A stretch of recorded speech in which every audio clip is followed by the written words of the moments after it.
Okay, all right, already. I think we did it this time. Boy, man alive. Make sure I don't press any of those buttons ever. That was a huge mistake. Holy Toledo. Stay away from the magic button. Don't touch the magic button. Anyway, it wasn't a magic button. We were literally just trying to do normal work. Like crazy.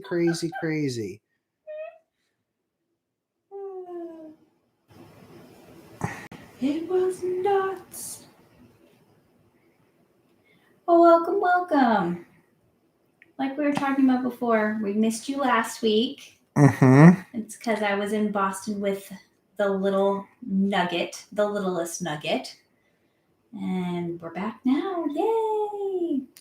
Yes, give me just 1 second. We're going to give some folks the time to join so they can see that there's a different link. I will also post that new link out there for everybody. Dare I? I'm just trying to find it. Don't hit another button. Yeah, exactly right. Hi again. Hi, Tom Kine. Good to see you, Tom. Still trucking. Okay.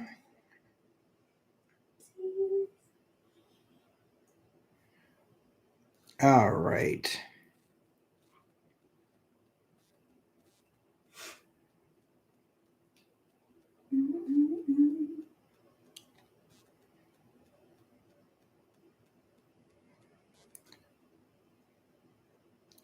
Work never stops. It doesn't ever stop. Literally, These last 2 weeks have been nuts. Absolutely nuts. Yes. Crazy. We're waiting for other folks to join. I'm going to try and get that link. Sorry, guys. I'm going to try and get that link going. I feel like we've both been married to our phones the last 2 weeks, just doing nonstop. Yeah, we had phones, communication. We had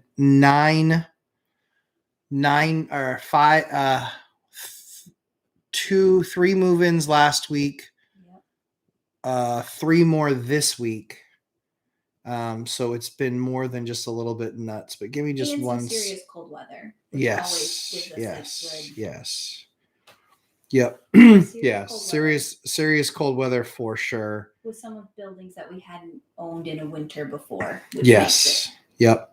The first massive cold snap with buildings we haven't owned before always gives us a little bit of a run. Yep. And then we fix the problems, get it all up and going. Next winter won't be bad for those ones. Yeah, true story. Yeah, and this is what we talk to folks a lot about is like unit seasoning.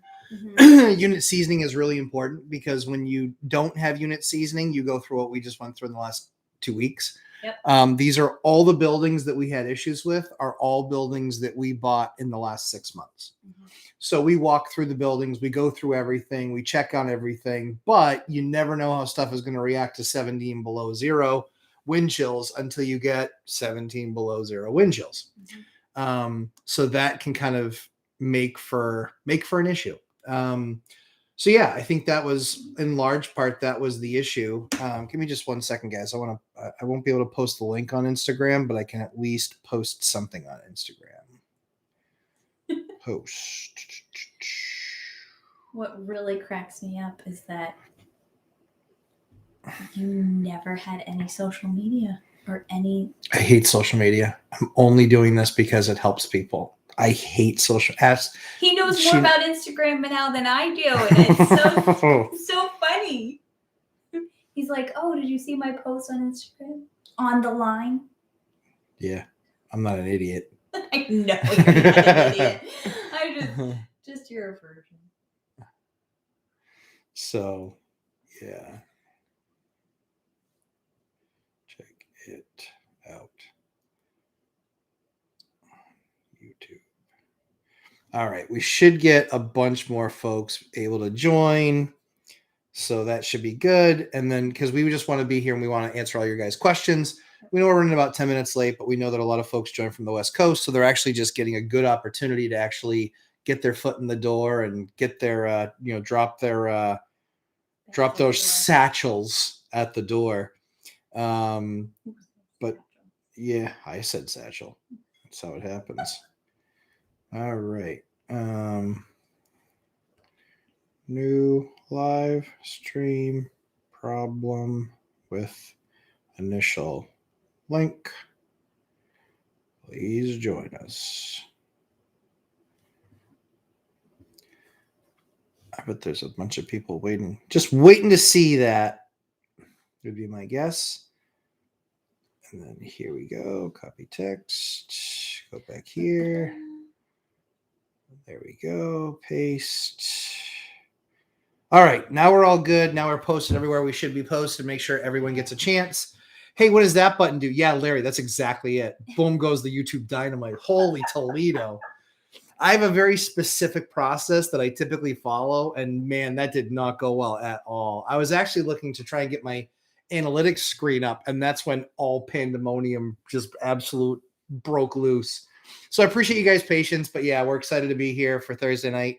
Like we said, Ashley was down last week down in Boston with Eliana for her week-long treatment. Was back in the hospital on Tuesday for labs. Labs were good, and then went back today, and labs were still pretty good, but she needs for chemo patients. Usually you're getting infusions of platelets or blood. Platelets take about an hour. Blood takes about 3 hours. Never wanted to know that, but now I do. And so she got platelets today. And so she's starting to feel like a little bit more of a champ. But yeah, we're super excited to be here. So if for those of you who haven't watched this before, we are the Lumberjack Landlords. My name is Matt. That's Ashley. And we are here to help couples, thruples too, get over any hesitancy they have in investing in real estate. So when our story is when Ashley, when Ashley and I got married, I already owned a few properties. And then she spent the next 5 years being our relationship anchor and not letting me buy anymore. There is no stopping you from buying them when you. The good news is I haven't had to see my wife. Excluding anything going on with her daughter, I haven't had to see my wife cry since then. So it's kind of good.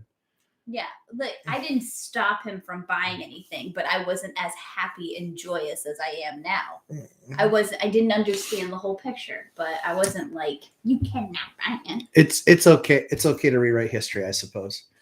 But you still point out properties that I said like no to, but I'm like, yeah. I don't remember this. Yeah, I bet you don't. I wouldn't want to remember either, because now she knows how much they're worth. So now she's like, oh my word, that's $1 million property now. Yeah. Property amnesia. Yeah, so we're super excited to be here with you guys. As you can tell, we have fun. We enjoy our marriage, but we also enjoy doing real estate together. Yes. And both have skill sets inside, doing property. So we make ourselves available every Thursday night, answer your questions. And yeah, I expect over the next 10, 15 minutes, we'll have a whole lot more people watching because I didn't screw up this link because I'm not pressing any more buttons, but I'm going back to my old way of doing things. This is what happens when you try and do it differently. So we'll jump in. We'll say hi to everybody. So Tom Kind, I'm glad you're trucking. Keep on trucking. So glad you're here with us. Con from Florida. Hey, good to have you. I'm single, but like Ashley has her nugget, she drops table waiting for Matt's nuggets also. Larry Chong. Hey, what does that button do? Yeah, exactly. Boom goes the YouTube dynamite. Yeah, like I said, that truer words have never been spoken. So we'll be going back to the old way of doing things. Dion Amy, hi guys, I'm back on. Awesome. Working today, truck driver life. Awesome. I love it. Truck drivers, awesome. Love those guys. Love you guys. We appreciate you. We know how hard and what a grind that is. All the time that you spend away from your families. We're grateful for you guys. That's honestly, you guys are a big reason why we do the channel. We have a couple friends that were very close friends of ours that were truckers. And they were away from their families all the time. And one of the things that, he would do is, he would call me up and be like, hey, I just need somebody to hang out and chat with for a bit. And I was like, yeah, sure. I would do it anytime. And we talked for an hour and a half or so. And he's like, man, time goes by so much faster when I'm talking and hanging out with you. So we love that you guys do this from the road. And we love that you're a part of what we're doing here. So appreciate you spending your time with us. And hopefully we can make that time on the road fly by. So we appreciate you guys. Dion Amy, you had a student working with you before you had doing the Get Your Money Right. Can you explain more about this program and how it helped you and her? So Ashley and I mean, Ashley can probably explain more about like kind of getting the money right, like kind of when. Is he talking about Emma? Probably, yeah. Okay. Yeah, but before I had her doing like the get your money right, because I specifically did the spreadsheet. Largely, the spreadsheet was based on our life, and my mistakes. And Ashley's, she said it. I didn't. She said it. I didn't. But it's I'm true. honest. But she said it. I didn't. And so yeah, it was a lot of stuff. It's just a lot. Like Ashley went from living with her parents, not even renting her own apartment, to in the time that she met me, then renting her very own first apartment, and which was a friend of a friend's, and then literally us getting married, her coming into the house, and instantly being a part of 5 properties at that point. I think I had 5 buildings. I think 13 units. I think it was something like that.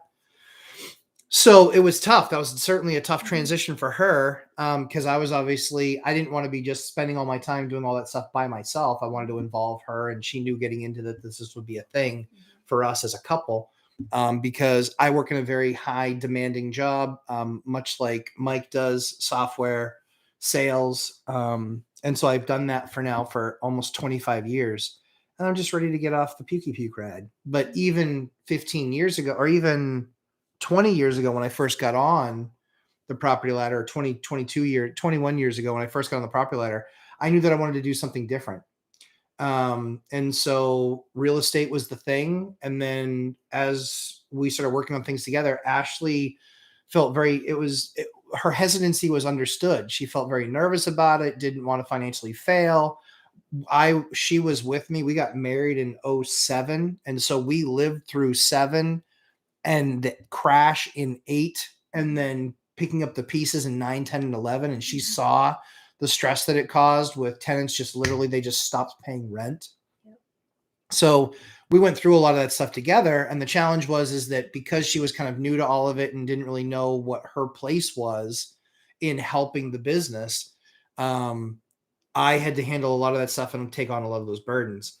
But that was kind of you have to kind of find your rhythm as a couple. So we were doing that when we had first gotten married, but you have to kind of find your rhythm as a couple, what you're good at, what you're bad at, what you're great at, what you're not good at. And then, kind of divide and conquer, but because you're coming together and uniting. So, so to your point about the spreadsheet, I mean, Ashley can talk about it better, kind of what we had to do, just because she wasn't used to managing and working with the money that we had coming in and kind of how to manage her money. And so I think you probably help people talking about that a bit. Yeah, I think I also wasn't used to managing just daily expenses. And I think I went from, we got together and I got married really young. So I kind of went from where my parents paid for a bunch of stuff to all of a sudden now I had a job and I was making, money for myself. But when you have a debit card or a credit card, it's easy to just swipe and you don't calculate all the transactions. And so I think what happened with me is that I wasn't making necessarily bad purchases. I wasn't an overspender. I'm not naturally an overspender, but I also just wasn't keeping track of what our actual expenses were.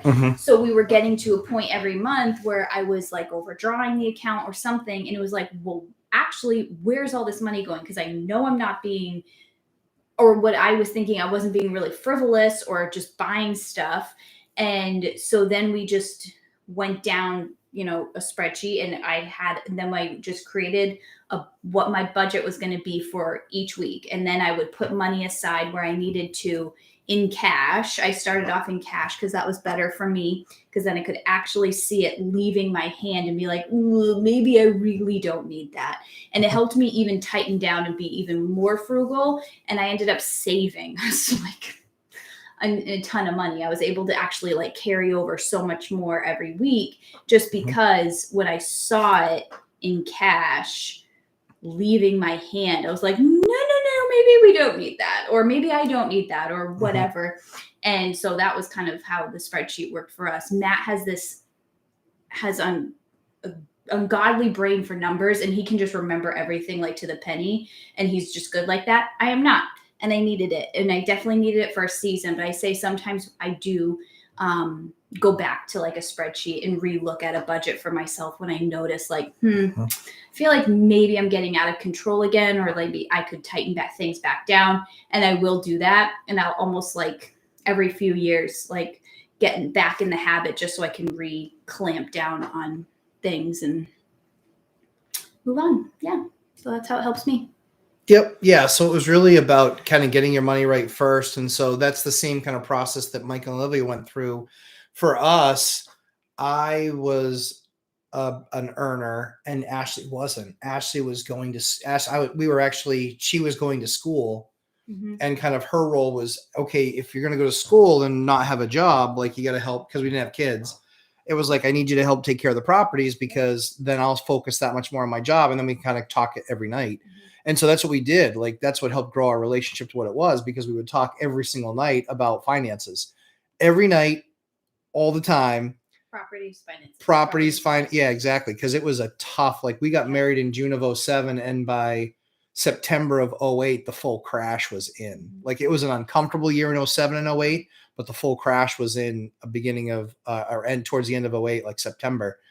And that was horrible. And then we got hit with a lead order. Yep. And then we got hit with a lead order, which was just completely, I was like, what is this? That almost bankrupted us. But we tell you all this because we've done a lot of the things now, and we've gotten through all that. And really, it just comes down to, starting with getting your money right, understanding what those things look like, and then kind of transitioning from there. So we'll jump into some more questions here. So JPF3. Hey, JPF3. Super excited to have you here. Hi, totally new at this. Cool. Thanks for joining. Working towards getting my first rental. Love it. I have a realtor who sends me leads with a cash flow analysis. Cool. They are interesting and vary in range. Yep, makes sense. Continued. What do you think is a good minimum cash flow on 2 and 4 plexes? So JPF3, those are great questions. So one of the things that I would encourage you to do is, there is a book out there called One Rental at a Time, written by Michael Zuber, if you haven't heard of the book.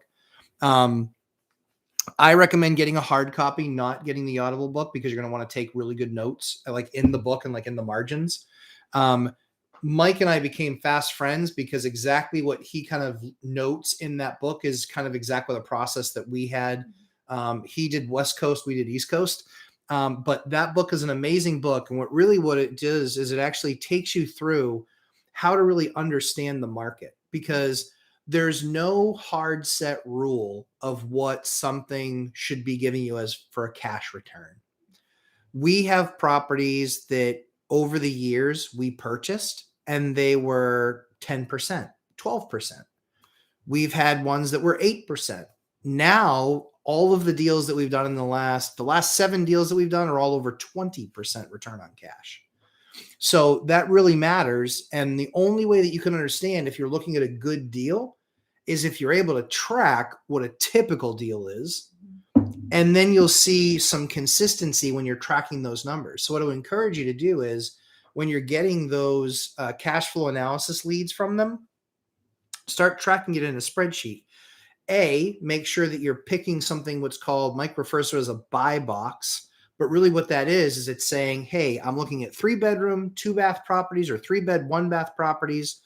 And I'm going to track those in my market constantly. Depending on what market you're in, I don't like single family homes, because you have one renter. And so as soon as if that person stops paying, you're out. You're out rent, not they're out. That takes some time to do. The second thing is that usually the premium that you're getting for a single family home is not that much greater than a duplex. Certainly not than a duplex, sometimes than a tri, but usually it is more than a quad. But that being said, the very first thing you have to do is really understand something called your buy box, understand what asset you're looking at in your market, and then track it for 30 days. Based on what you're seeing there, you'll start to see some of the exceptions pop out, because you're going to see maybe your market's 5% and a good deal is 7% and a great deal is 9%. Not knowing your market, not having tracked your market, That's the type of data that you're trying to unearth so you can find what's a typical deal, what's an average deal going to net me on a monthly basis, then what is a good deal, and then what is a great deal. So now we only do great deals. Those are the only deals that we make time for. If it's a good deal, not interested. Not interested. Don't need to do them. Sorry, that was a kid calling. Somebody's in distress. So they probably walked out and didn't see mommy and daddy out there. But yeah, so JP3, those are great questions, but that's what I would absolutely do is I would buy that book. I would then track it just like he does with creating a buy box and then watching that buy box for 30 days so you can start to target what average, good, and great are. And then once you really understand what that is, you need to then see, is a great deal only returning 3% in that market? That might not be a market you want to do business in for that particular asset. What I always talk about is real estate's hyper local. I want to have all my properties close to where I live. So when I moved into a market that I knew was good. I moved out of a market that wasn't very good, and I moved into a market that was good. It was about an hour away. But I moved into that market, started doing deals there, and my deals have gotten better and better and better every single year because I know the market really well. I know exactly what I can get for things, and you become that elite investor. But the stepping stones and the foundation to that is understanding what your typical deal is, understanding what a good deal is, and understanding then what a great deal is, because then that's going to give you a huge return on capital. So hopefully that helps. Feel free to ask more questions. Would love to take them on. Frank Contreras. Hey, Frank Contreras. Hey, Matt. Love you guys. Wish the best for your little one. Thank you very much, Frank. I appreciate that. We appreciate all the thoughts and prayers for our little one, and we know that they are working.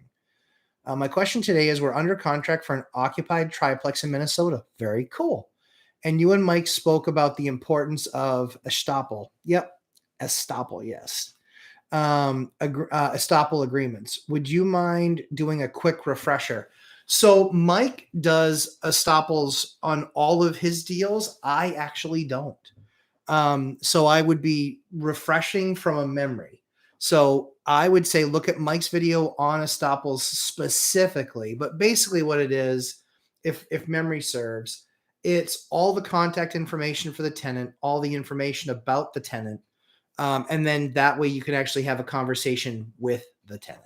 So all of their information is listed there. All of the things that you have going on, leases, all of that is part of that Estoppel.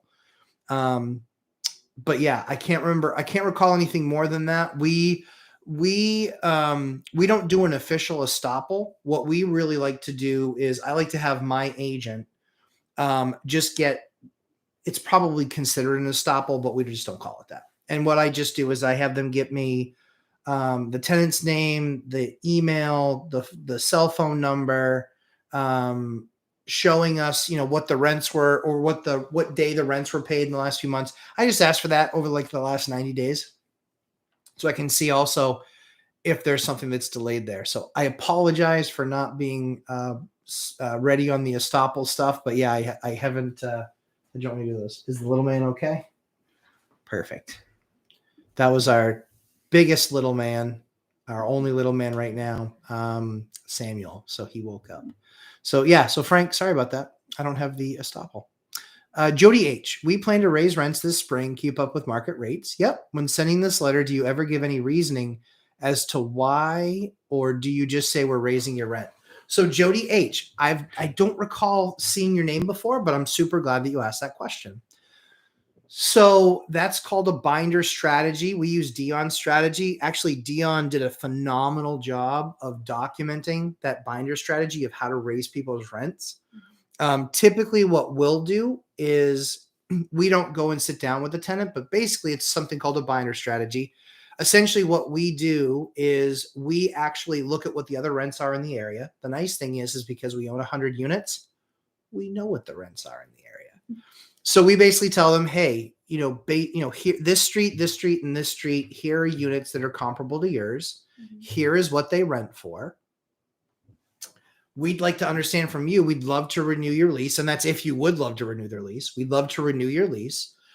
With that being said, what we'd like to understand from you is here's what the market rents are in these other units. Please let us know where you would like to be from a rent perspective based on what the market rents are. And say, obviously, we're trying to get as close to that as possible, but we're open to discussion. And that's when it kind of starts. And we try and start that process 60 days before the lease is over, is when we start that process. So we start that process 60 days before the lease is over. We've had that conversation. We say, you know what, just let us know in about a week or so, talk about it. And we give them the other addresses. We give them the other units with some pictures because usually they're units that we own. So they're comparable. It's a true comp. And then they come back with a number. We've seen a number of cases. Dion is really good at this and must be amazing in his delivery, like I would expect, because we see a lot of times where people will say, oh yeah, it's 1,400 market and they're paying $9 and they offered $1,000. Okay. Well, here's the thing. A, you don't have to take it. B, they're offering that number. You can say, okay, I appreciate you being willing to do $1,000. That being said, it's 1,400 everywhere else. And so I think it makes sense for us to move on at this point. And so we'll give you a notice saying that at the end of your lease, that we'll vacate. A lot of times people will come back and they'll say, oh, whoa, wait. What can you do? Well, we just went through that exercise. And so I put the pressure a little bit more back on them. We just went through that exercise and you said the most you could pay is $1,000. That's not going to do it. So if they come back and they say, well, I'd be willing to do, 1,300. If they're an amazing tenant, they can stay. If they're not a really good tenant, one that doesn't cause problems, one that isn't a problem, one that keeps the place well, okay, in that particular case, I might take that money. However, in this particular market, the numbers are so crazy. I kind of dare them I push a little bit harder to say, here's my market rents. Feel free to go look, but I'm going to need an answer in about a week or so.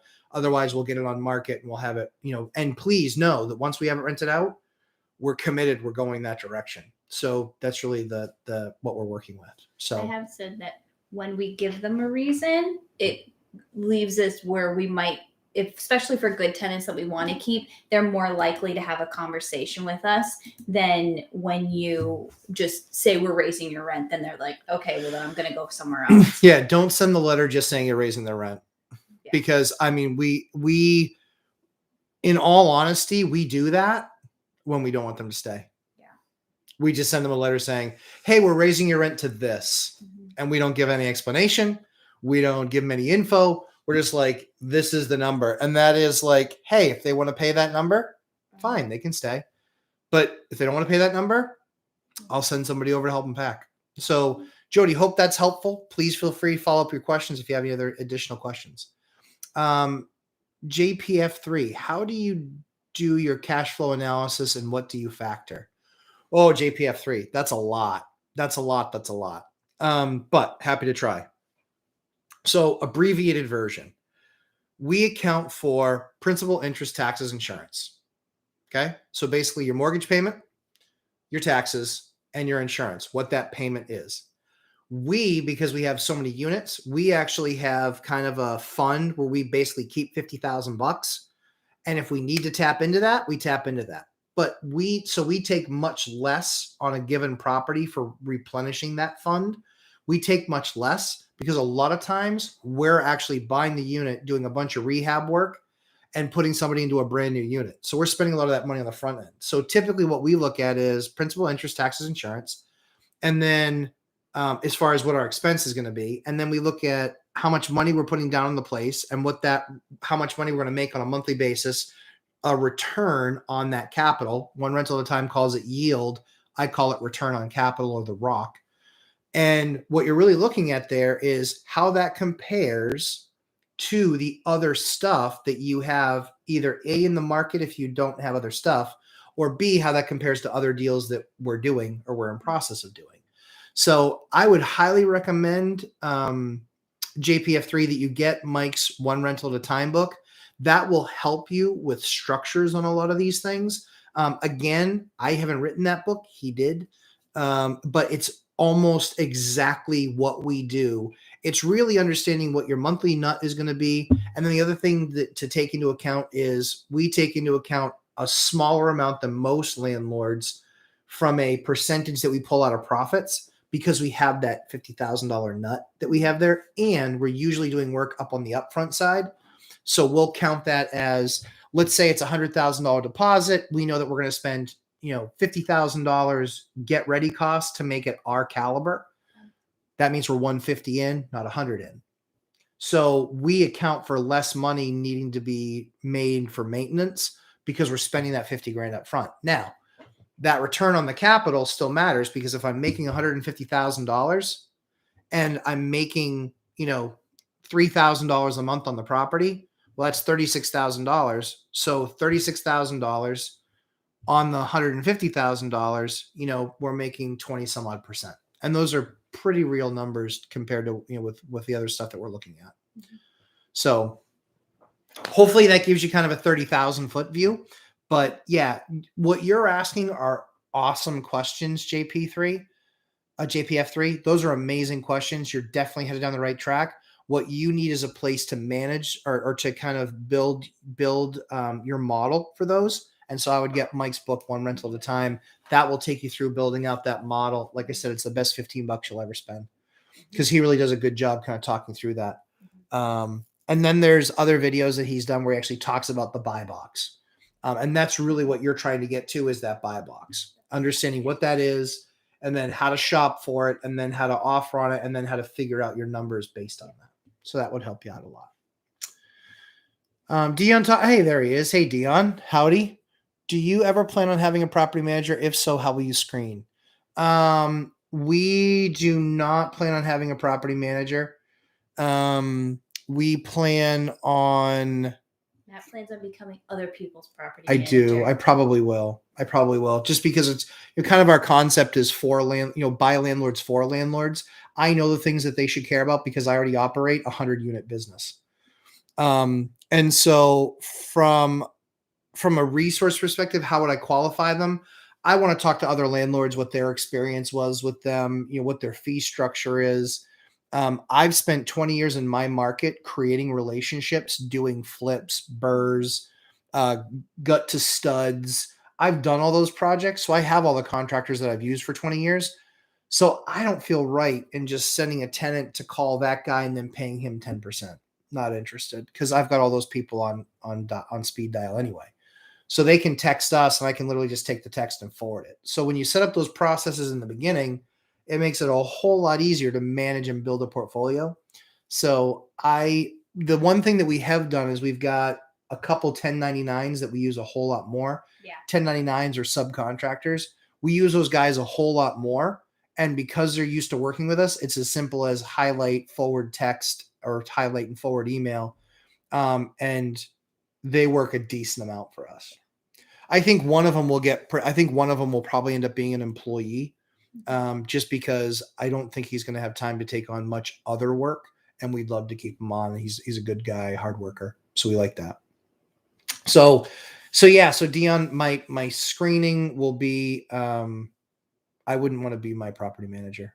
Yeah, I wouldn't, because I've done it for 20 years and I'm good at it. And I might find my equal, but they would be expensive, and I'd rather take the... So you're in an area and looking for a property manager. Not yet. No, I know. Dear God. When you retire. Yeah. So when I retire, 45, 614 when I retire. So, hey, Don, good to see you. Dion, Financial Talk. Dang, it was Dion. Yeah, I asked because I'm considering that so I can focus on building new quads. Yeah, so I'm really excited. Don and I are actually going to do a segment on buy versus build, because he's building in his market. I think Don is a rock star. I love that Don is building in his market, because in my market, I can't build. The numbers are horrible. So I'm thrilled that there's one out there. Super excited to see that. Don, what's the deal, Matt? I said hi on Dion's show and you said hi to Janet and then crickets. I can tell you exactly what happened. Taxes. Ashley and I are doing our tax prep right now, and the amount of information needed for us this year, literally, we had Dion on in the background. It was my fault. Yeah. we had Dion on in the background, and then and then it was like, she's like, hey, I have a question about this. And then it created like a 30-minute discussion. So we had Dion on in the background, but I stopped. If you see, I went cold for a while. And that's what happened. So, and then I like picked it up, and yeah, it was a whole thing. I did as much as I could by myself. Because we usually put it on our TV in our living room, and we have our laptops on our lap, sitting on the couch and kind of banging through stuff. So that's usually what happens. So I know you forgive me. Thanks, Don. Hip Hop Silver. Hey guys. Hey, Hip Hop Silver. Good to have you. Con, how do I qualify for a rental? I have a primary home with my wife. Okay. She is not on the loan. I don't think I will qualify for another mortgage. Okay. 300 to 400K in my area, single family. Okay. With my income and my current mortgage payment, will I be able to include potential anticipated rental income to help with DTI? The answer at Con is yes, you will be able to. Fannie Freddie, usually it depends on the lender, the front end lender that you're going through. It's typically going to be 80 or 85% of what you're going to get for a rent is what they will count toward your mortgage. And that's why the most important place to start, Con, is making sure you're reading a book like Michael Zuber's One Rental at a Time, How to Get Started One Rental at a Time. That's the most important place to start, is creating a buy box and doing your research in your market to know what an average deal is, what a good deal is, what a great deal is, because there's a number of markets in the country that single family homes don't work. They don't work. It's a mix between taxes, maintenance. There's a lot of areas where single families don't work. Now, that said, there are a lot of areas where single families do work. And so that's fantastic. Me personally, I'm the duplex king. I love duplexes, duplex. What you find here in our area is that if a single family home sells for $350, a duplex would sell for $450 or $5. The single family might rent out for $2,200, whereas the duplex rents out for $2,000 a side. So you're $4,000 versus $2,200, and you're only about 30% or 40% more expensive. So those are the rules, and those are the reasons and the math behind why I spend a lot of my time buying duplexes. What most people don't know is that a duplex also can be purchased with the same type of loan as a single family home. And that's another part of the magic of duplexes. So yeah, duplex. In fact, I think out of 35 buildings, I think we have 24 or 25 duplexes. We only have 2 single families.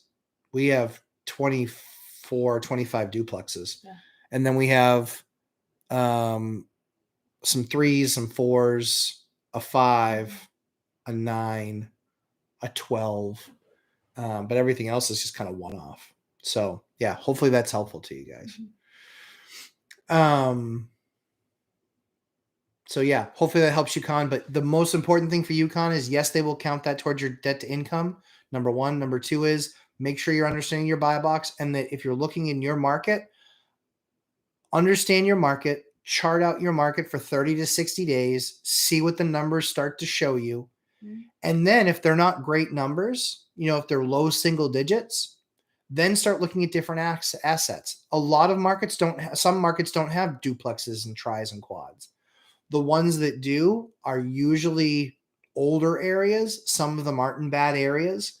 In fact, for us, a lot of our downtown area is a lot of duplexes, tris, and quads.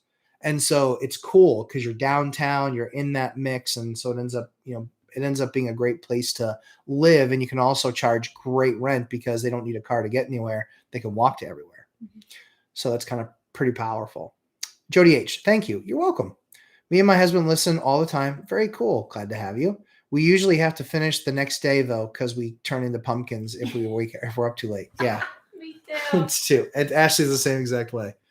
Yep. I can tell when she's starting to fade, and it's like, okay, you can go to bed, and I'll finish off the questions. Good teamwork. So that's cool. Thanks, Jody. REI Stoners, when you first started, how did you look up landlord laws in your state?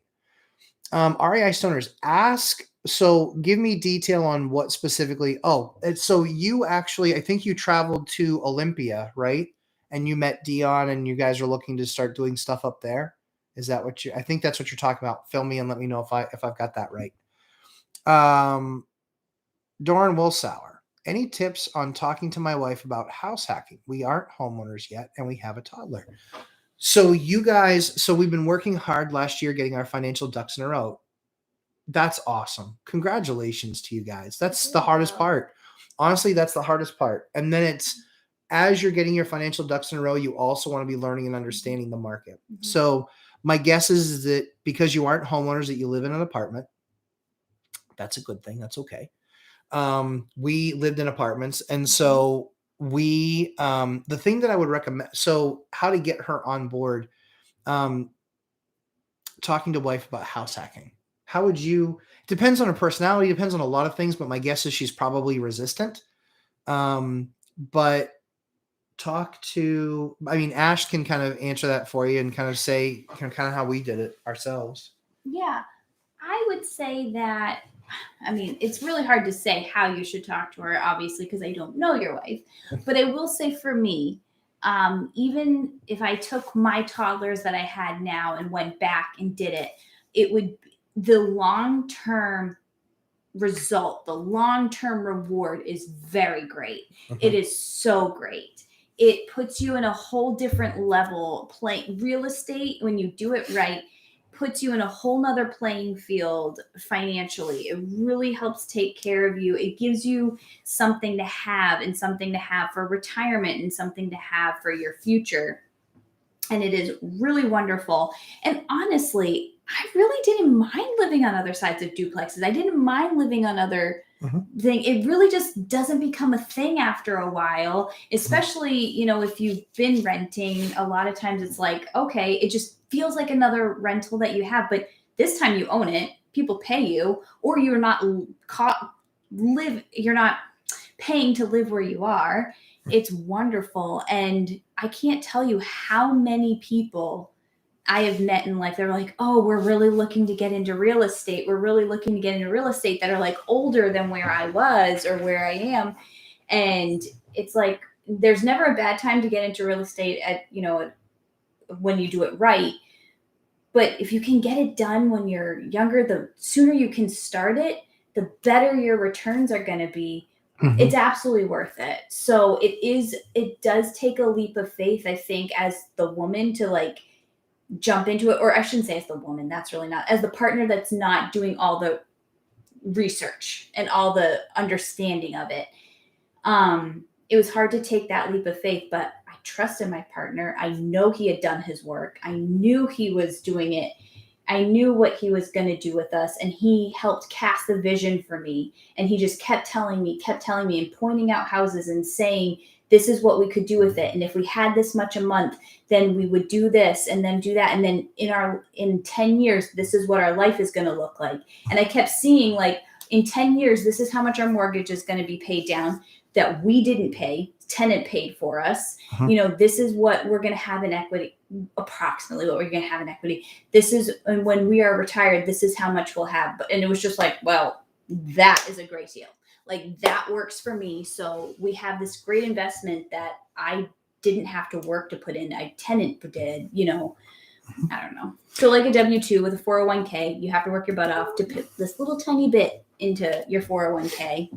Yeah, I think this is different. I think the thing for the house hacking too is that you're already renting an apartment, you're already living in an apartment.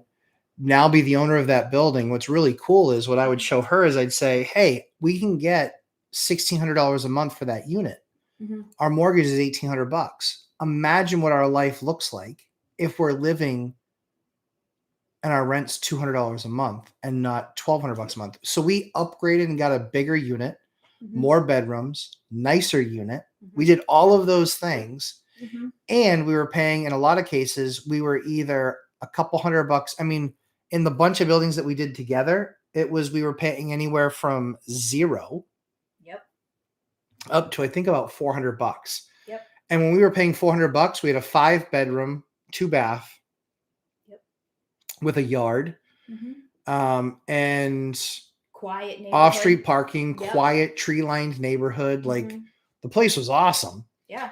And again, it was $400 a month out of pocket. So when you're both working, you're making, let's say $3,000 a month or $4,000 a month. When you're making those kind of dollars, now it's all going into savings. So guess how quickly the next one happens. You might do one and hate it. You might say, you know what? We did one. It's fine. Let's just either A, we're going to sell it, or B, we're going to rent out our side. We're going to buy a single family home. And we're not going back to doing that. So a lot of people can do that after one. If you look at one of the things that I would encourage you to do, Doran, is look at my 4-3-2-1 method. Watch that video, because that, I believe, is going to be for, what I believe is for less than $50,000, you can probably own $1 million worth of real estate and be cash flowing thousands of dollars a month while living for free. I really do believe that with that strategy. That's what I did. That's what we got to the point where we finally were like, my real estate holdings pay for my mortgage now. I don't write a check for my mortgage ever. Since we bought this house, even since we bought the last house, it's my mortgage is covered by the profit that I make on other properties. So I don't write a check for my mortgage. So, and Doran, please feel free, come back, ask those questions. We're happy to answer any questions that you have. CJ Underwood, new to your content. Hey, CJ, cool to have you. How long did it take you to get to 100? I'm sure everyone else has heard this 100 times. I really don't talk about it that much, because the only thing I talk about is that I have 100, but I really don't talk about what it took to get me to 100. Or us to 100. So I had like 15 before I met Ashley. And we just added steadily through the crash. So we did like kind of a property a year, and then would move into it, rehab it. Yep. We kind of did duplexes. So we already owned some 3 families. This was a tougher time to get a deal done. And so we would move in, we'd redo it. We'd rent out that side for a lot of money. And then we redo the other side while we lived in it. We didn't have kids. And then it would take it was between 12 and 18 months. And then we would move out of that one and move into the next one and do exactly the same thing. So we just kept on rolling and kept on doing that. And so it took 20 years to get to 100, but I'm working full time. Ashley was working full time for about 7 years. Then we started having kids. So yeah, it took about 20 years to get to 100. The thing that banks like about it, though, is that our portfolio is seasoned, and that's a big deal. That's a big deal to a bank. We're not like somebody that, got the deal of a lifetime and bought a 100-unit building or a 50-unit building or a 60-unit building. Those can go sideways fast, especially based on the type of debt that you have. So we've gone through the process of 30-year fixed rate debt on all of our properties, and that's kind of tough to do when you get to our size. But that's something that we did. REI Trainer. Good evening, Lumberjack family. Good evening. Smash the like button, folks. Thanks, REI Trainer. Appreciate that. Hey, Jennifer, thank you so much for your nice email too. I did see it. I'm just so far behind on email. So I saw it come up on my phone. I haven't responded back to you, but thank you so much. Our evening is going well. We always just like spending time with you guys here, believe it or not. This is our date night. It's so much fun right now. It's good to have. Tom Kine. Hey, is she able to do taxes in Maryland? No. We don't do the taxes. We literally prepare the stack and then bring them to the accountant, to the CPA. We do not do taxes. Preparation. The tax preparation is about 200 hours. 200 hours, you think? Oh, I don't even know anymore. No, it's probably 100. I'd say probably 150 hours. It's a lot. It's a lot. Because we even keep track of everything. That's one of the things that we did this year was we upgraded to a new system. Our hope and our expectation is that it's going to drastically reduce the amount of work that we have to do manually, because she's a real estate professional. I work full time. And so she's the real estate professional. So a lot of times I'm working with guys in the field that are doing a project, but then I'm getting the information, just sending it on to her. And then she's kind of building everything out and doing all that work and managing all that stuff. REI Trainer, could you tell us more about your commercial 5 and 12 doors? Yep. How did you acquire? Were they easy to handle with management and cash flow? So we've got a 6. Well, we've got a 5 that has 3 commercial spots in it. We got a 6 that is 5 residential and 1 commercial spot. We've got an 8, which is all residential. And we have a 12. That's all right. and a 12. Yep. And the 12 we bought this year. And actually the 3-2 commercial we bought this year. Mm-hmm. So how did we acquire them? So the 12 was an off-market deal. The 6 was an off-market. So the 12 was an off-market this last year. The 6 was an off-market about 3 years ago. And was Central Market? That was a wholesale. Yeah, that was a wholesale deal, not an off-market deal. So that wasn't with a broker. That was a wholesale deal. It was brought to you though. Yep. That was brought to us. Yeah. So usually they're off mark, and then I'm buying. We got one now. And the reason I say I'm buying a lot of times is because I'm usually the one that handles the upfront stuff, and then once we get it onboarded, then Ashley kind of takes it over from there. So she kind of more is COO, where I'm kind of more CEO. I'm going out there and I'm the one with the relationships, creating opportunities, getting deals done. A lot like Mike and Olivia. Mike would find the property, do the financing, get the crews going, get it done. And then once it became a rental and people were in there and that transition happened, then it kind of falls onto Olivia's shoulders with him and Ashley's from there. I don't care if you say. Yeah, no, I'm just making sure to clarify for them. That's all. I don't care. Yeah. We are a team, but that's kind of usually how it goes. So, so were they easier to handle with management and cash flow? I think yes, but so they get easy. So all of them get easy because we have good processes in place. Yes. So when we buy, we post a letter within 48 hours saying who we are, let us know any maintenance issues. We want them to tell us, hey, tell us the top 2 or 3 things that that are an issue in your unit. Mm-hmm. If they're like, I want all brand new windows, well, we don't do that. That's not a thing. However, if it's like, oh yeah, this faucet in the kitchen's leaky, well, guess what? That's a quick $150 quick win. We make them happy and it costs us $150. So we do that, A, to take care of our property, but B, also partly as goodwill. So as far as cash flow, I think the 12 unit that we bought, I want to say it's in the 30% return on capital. It's big. Because we were able to move in there. There were a couple of vacant units that we were able to significantly increase the rent on.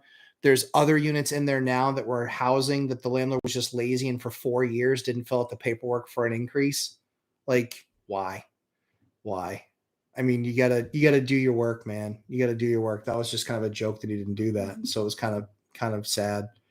So I think for us,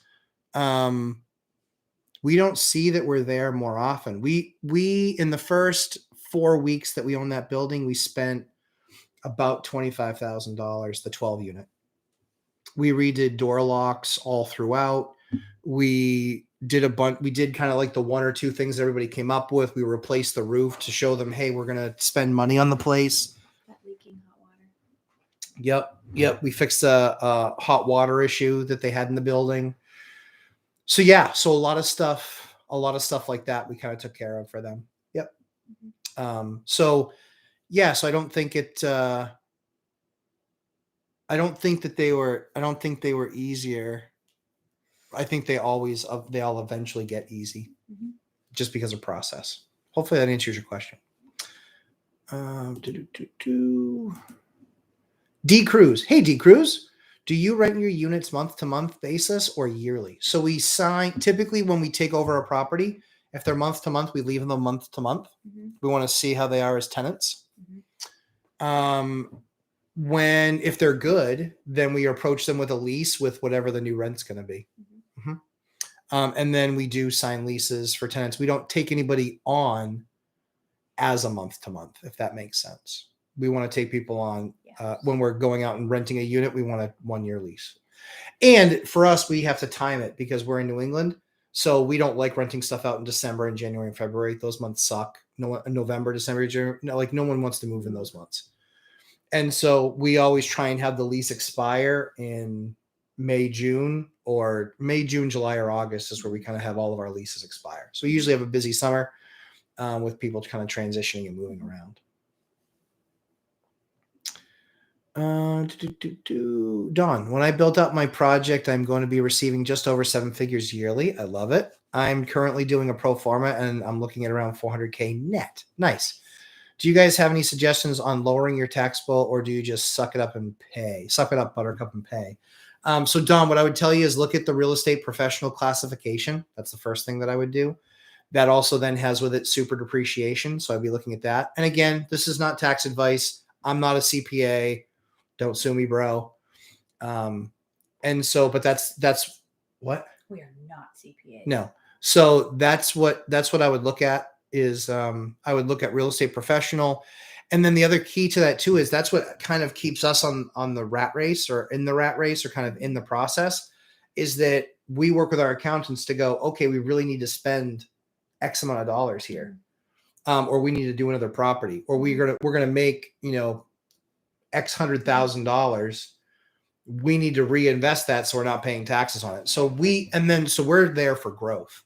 That's why we kind of had a big explosive year and did what we did. So yeah. Rob, thanks to both of you. Got a dinner. No problem. Thanks, Rob. Appreciate you hanging with us. Jess Williams, good evening, Matt and Ashley. Hey. Hello. Chester, hello. A 15% cash on cash return property as is came up on the MLS. Wow, that's pretty good. Here in super expensive DC suburbs, no less. Wow. Only hope that I don't get outbid. I hope you don't get outbid either. Chester, have you ever done an escalation clause? If not, I'll tell you how an escalation clause works. And you probably have, but just if you haven't, I'll help you. Doran Wilsauer. Thank you guys. Great advice. You're very welcome. Please have your wife come hang out with us next Thursday. We'd love to hang out with you guys. Let's see. REI Stoners. Yep. Yes, we are up in Washington. Cool. Just got home. Curious to your experience starting out and where you dug up your info on landlord tenant rights and how to stay on top of changes year to year. So the couple things. You need to find a meetup group that has that is local to that area. Number one. Number two is I look to find an attorney, landlord tenant attorney in the town that I'm going to be investing in because I want him to know the town. I want to see what his I wanted to find out somebody that's got a good reputation and that kind of knows the town pretty well. And then is like, hey, whatever you do, don't invest over there. Or yeah, I do 80% of my evictions are in that neighborhood. So that's what I would find. Also, for the state of New Hampshire, at least where we are, there is a district court site that posts like some landlord tenant laws, and you can find some basic rule of thumb, like when you like Google /eviction, they can cite that website, and you can get some good ideas. Yep. But I would be talking to other landlords in that area too, understand what theirs, which is, hey, tell me the weirdest thing that you've encountered. And that's what I always say. Tell me the weirdest thing you encountered when you were doing the landlord thing. And that's how we learned a lot. And then there's also certain towns that, look at the percentage of homeowners to renters. It's not something a lot of people talk about. But if you're in a town that 50% of the people are renters, guess what? People are used to dealing with renters. If you're in a town where it's 10% or 8% are renters, guess what? You're in a town that's not used to dealing with renters. And so usually that can be a problem. That's what my experience has been. But yeah, those are just some general ideas. And how to stay on top of changes. The landlord groups do a very good job of doing that. I'm in a landlord group. And there's a few attorneys in that group that also own properties. And they send out a list saying, hey, here's what's going on in local legislation and state and local. So yeah, they do a great job. Our guy's Nick Norman, spectacular guy, spectacular attorney, amazing. He has enough rental units where he spends all of his time doing that. He's just a good guy. Always looking out for trying to be fair with tenants, but also recognizing that this is a business and people have to make money. Otherwise, no one would do it and costs would go through the roof. CJ Underwood, love that. You mentioned you mostly ever use 30-year fixed rate debt. Does that mean you have a lot of properties paid off? You mentioned that you mostly ever, okay, so no. We refi. We did, so CJ, we had 9 properties that I refied last year, and I have another 9 that I'm doing right now refiing, where I'm locked in for 4% 30-year fixed rate debt. And then we have a handful more that are left that we'll convert, and we'll do 4-year 30. We'll do 30-year fixed rate debt on those.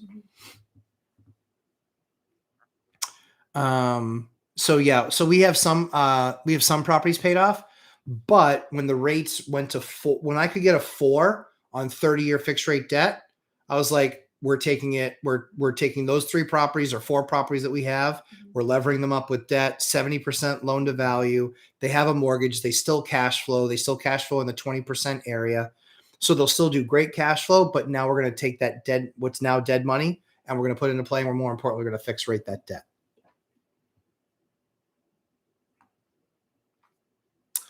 Chester Williams, I'm amazed I never asked this. Do you have any rent by the room properties? Nope. They're illegal. They're illegal in a lot of places. You got to be really, really, really careful rent by the room. If you get caught by the city, they're usually massive fines. And it's usually like a daily fine. It's usually a daily fine. I don't know where it is in your area, but yeah, rent by the rooms are really, in our area, they're really dangerous. They're very expensive to get away from.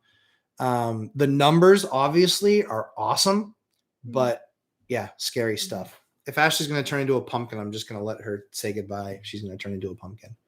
No, I've got a little bit left in me. I was up early going to Boston. Don, how is the shipping times from Marty? Just curious. So Marty, the flooring guy, Don, I was less than 10 days. I was less than 10 days on 4 or 5, like 5,000 square feet. I was less than 10 days.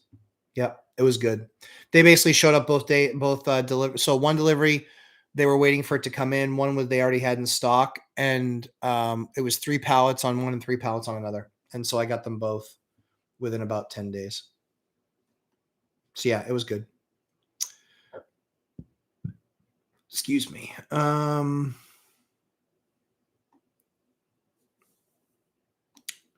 Okay, there we go. Doran Wilsauer, not looking for legal advice. Cool. But it's difficult when house hacking to convert the ownership of a property to an LLC. Don't do the LLC thing. There's a lot of noise about LLCs. And fact of the matter is there's a concept called piercing the veil. In fact, I think Dion Talk probably put that message in. Answer it about LLCs. A lot of people believe in LLCs. There's a lot of landlords with a ton of property that don't have LLCs. So the only reason I say it the way that I say it is talk to a property attorney, a tax attorney. Talk to them and ask them about what's the right way to get that structured, because you'll have difficulty as an LLC getting a loan. And then when you transfer it in, sometimes that can trigger the clause that basically says that they can then, call your mortgage. So look at LLCs. I would definitely be looking at that for sure. Dion does an amazing job talking about LLCs. We went down that road years ago and we were just like, that's not the direction we're going. We're going to have a trust and build it for our kids and build the business. And so we have everything in a trust, and then insurance, etc. So, so converting to LLCs is a challenge. Even having an LLC and getting a loan in it, you're better off finding a different way to structure it usually. And so we did trusts, but I would talk to your CPA and a tax attorney. I would talk to them about your state, those rules, the municipality rules, and then find out how they would best tell you to structure it. Because you get choked off if you're a pure LLC. Those guys in 2008 got crushed because banks wouldn't lend to them because there was no recourse. So they're like, we're not lending to an LLC. We'll lend to a person. We'll lend to a trust, but we won't lend to an LLC. That happened 14 years ago and hurt a lot of people. So yeah. So talk to a CPA, talk to an attorney. That's what I would do if I were you. Antoine Davis, do you guys have to get a babysitter for this live? Super curious. LOL. Very generous. Thank you. Duct tape and an iPhone. For this live stream, yeah, our kids are in bed. Yeah. Yep. So our kids go to bed. So we have a 4-year-old, a 2-year-old, and a 8-month-old, and they are all asleep. And then we just have the monitors on our phone. So if we hear them, she usually goes and takes care of them. Because if it's me, it's like, oh, daddy, they want to tell me a story, and we can be up for a while. All right, Senators, early on, did you ever work for a property management company to learn the business so you can self-manage better? This is my thought. So great question. I didn't. School of Hard Knocks. That's it. School of Hard Knocks. And that's why doing this is so important to me, because there weren't any of these resources out there like what you guys have with me, with Dion, with Mike. Those resources didn't exist 20 years ago. Mm-hmm. They just didn't. They weren't around. So it was a nightmare. I had to it was just trial by fire and just work my way through. And so, calling an attorney with an issue or having an attorney write my lease was super, super, super helpful. So I know Ashley has to get up early in the morning. Do you want to? I'm good for a little bit. You good? Okay. All right. I just want to make sure that I don't have to carry her out of the room. Yeah. I think also you didn't start at 100 units. Yep. So you started with a small amount. You start with a small amount and you can learn it. See, it's more manageable as you learn. As you go. The biggest tips that I would say is, on the other side of buying, the processes and systems and things like that you want to have set up is you want to have an attorney that you have on retainer that That way you can pick up the phone and ask them a question. But now there's 1,000 places on the internet to find it. And you can even ask in a live stream like this. Now, I won't give you legal advice, but I can tell you what my experience was in my state. Mm-hmm. It's going to differ for you in your state, but then at least you can have a conversation with an attorney and say, hey, how does this work in our state, and be specific about that item as an example. So hopefully that helps. But yeah, I didn't ever work for a management firm. I had a W-2 job from I've had a W-2 job from the age of 14. So I was a high school dropout and built things up from there, and then got a job in software when I was 20. And so I'm coming up on 25 years in software. This June will be 25 years in software. So yeah, that was my life. Dawn, got it just this year. Cool. Real estate professional. Very awesome. Very, very good. Awesome. Yeah, that'll help you out a ton. Chester Williams, follow up in case you do rent by the room. Is it riskier than renting only to one family or group? My understanding is that turnover could be higher, but is more profitable. It is more profitable. Turnover will be higher. And in most cases, it's illegal. That's what I would look at. In our areas, unless you're zoned as a rental house, I think it's called. Unless you're zoned as that type of a house, you can't do it by the room. The thing about the leases that I like is the lease is joint and severally liable. What that basically means in layman's terms is if there's 4 people on that lease, one person has money and the other 3 don't, guess what?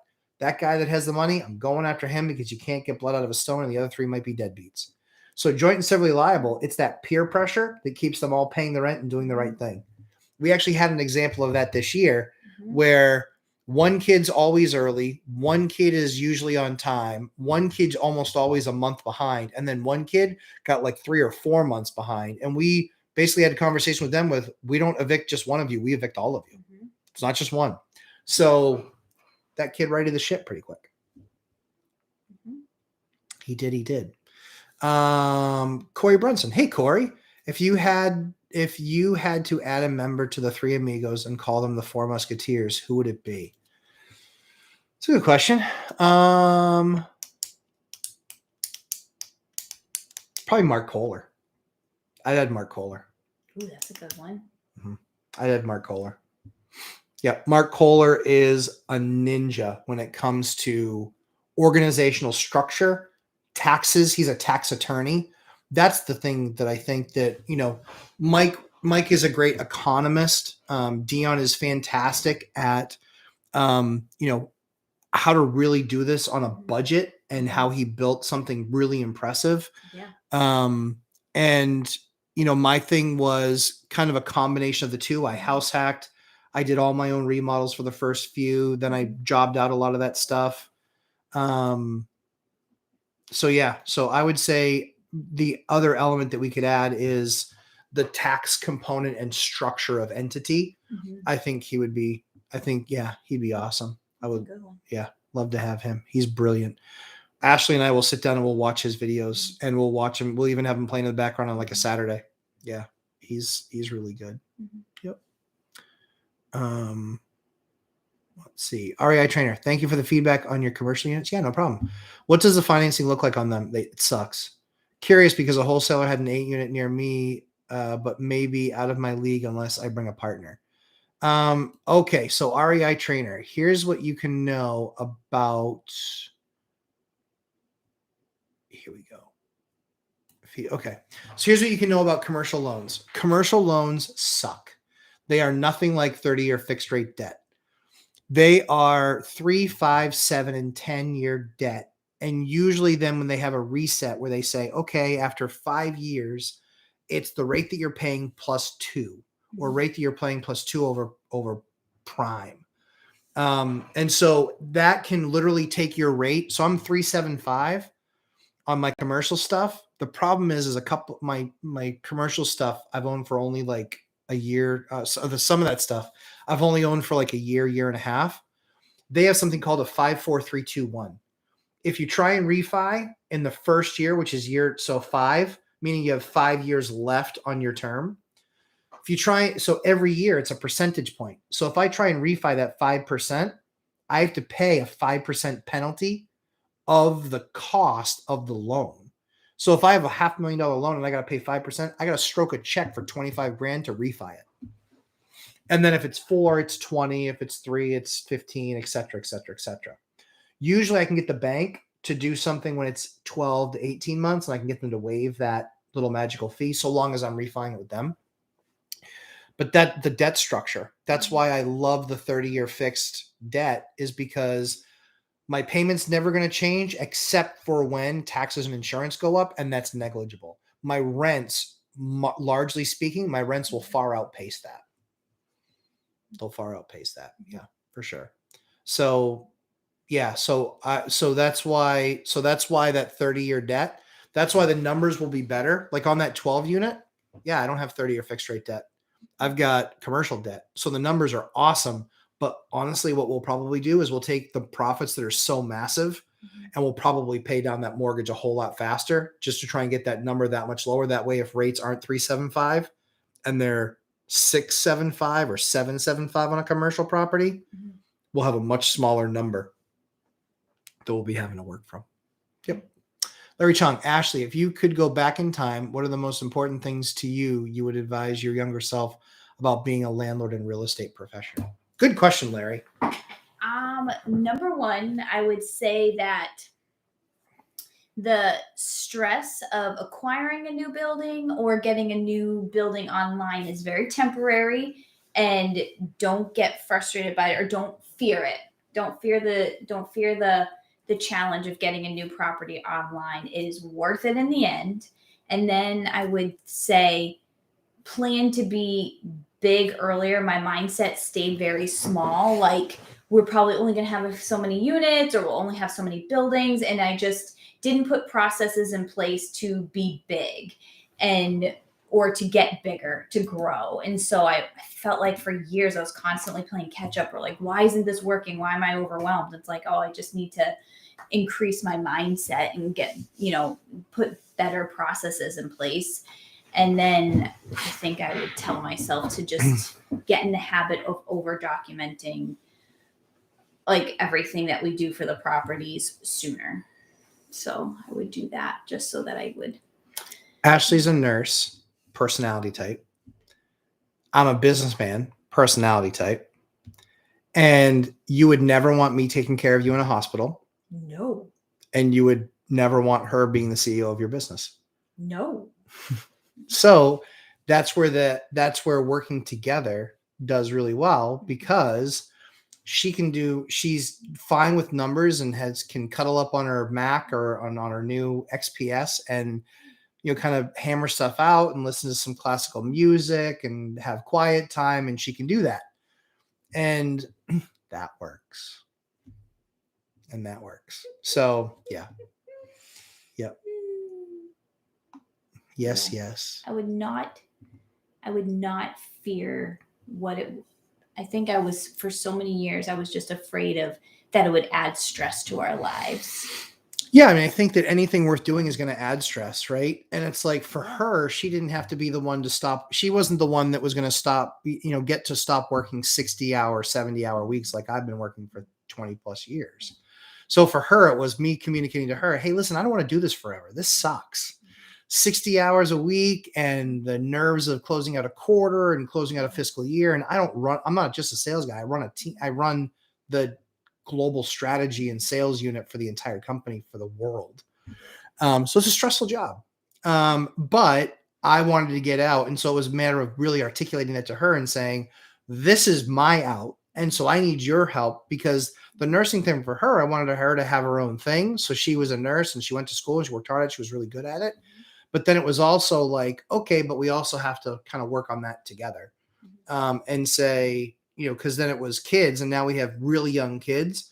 And so the goal for us always was we wanted to have freedom when we had really young kids, because when they start going to school, we still want to have freedom, but they're only going to be that 1 to 5, 0 to 5 once. Yeah. So, and we stacked them on top of each other purposely, so we could really be in it for 6-7 years where it's nonstop, young kids, diapers, potty training, all of these things. Send them to school one after the other. Exactly. Yep. Exactly. Nisi Ellison, good evening to you both. Good evening, Nisi. I think you mentioned an escalation clause in a previous live chat, but in case you wouldn't mind going over it again, I appreciate it. Yeah. So Chester Williams, if you're concerned about being outbid for the property, here's what you do. And this is what I've done on a number of my deals. If the property was, so I had one that was, property was 575. And I had done all the math and I was comfortable in that deal all the way up to 650. So $75,000 escalation clause. The reason that I did that was because I really wanted the property, and the numbers worked all the way up to 650. And when I say worked, I was still making 20 points at 650. So what I did was I said, okay, my offer is 607, which was higher, but my offer was 607. But then after I made my offer of 607, I said, now it goes every single, we can go up $5,000 increments with a cap of 655. That's what an escalation clause is. So huge. That way, if you know the numbers work and they still work at 655, if you love the deal, you love it cheaper, but the only way that they can hit that escalator is if they have another offer that says, hey, we're 625. Well, if they present that as their best and final and you have a 655 escalator, you'll win the deal, unless there's other things in the deal of theirs that they like. I actually lost with an escalator because the guy did no inspection, 14-day close with cash. And there was one of and then that he would leave all the existing tenants in place with and some of their leases were hot garbage. They gave one guy a lease for 5 years at $700 a month, and that was a $1,800 unit. So I don't know why the guy hamstrung himself like that. It was just stupid to me. He's like, oh, don't worry, I'll take care of you. Yeah. Yep. So, yeah, so hopefully that answers the question on what an escalator is. But that's what an escalator is. Huge, huge, huge, huge power move. Just know your numbers cold, know exactly what it's worth, and know what you're willing to pay. And you can take advantage of that escalator. Just make sure the rest of your deal's as clean. Don't do a bad deal, but that's the other stuff that they'll look at in your deal is they'll then say, hey, well, we can go back to, technically they can come back to you and say, hey, you won at 635. And we'll take, but we want you to drop the renovation or something. We want you to drop this in the deal. Then you say, well, I don't want to drop that. Could, have them counter something on the price side. What it does is it gets you locked into the negotiation, and you know that you can then win the deal. If you want to win that deal, you can always say no. You can always say no. You can always say no. Yep. REI Centers, thank you both for answering. You're very welcome. Jennifer Medina, been looking at my market every day since November. Awesome. Making calls, building a network. Love it. What process system did you find most important to focus on from your acquisition to close in the beginning of your journey? From acquisition to close. So acquisition was me. Having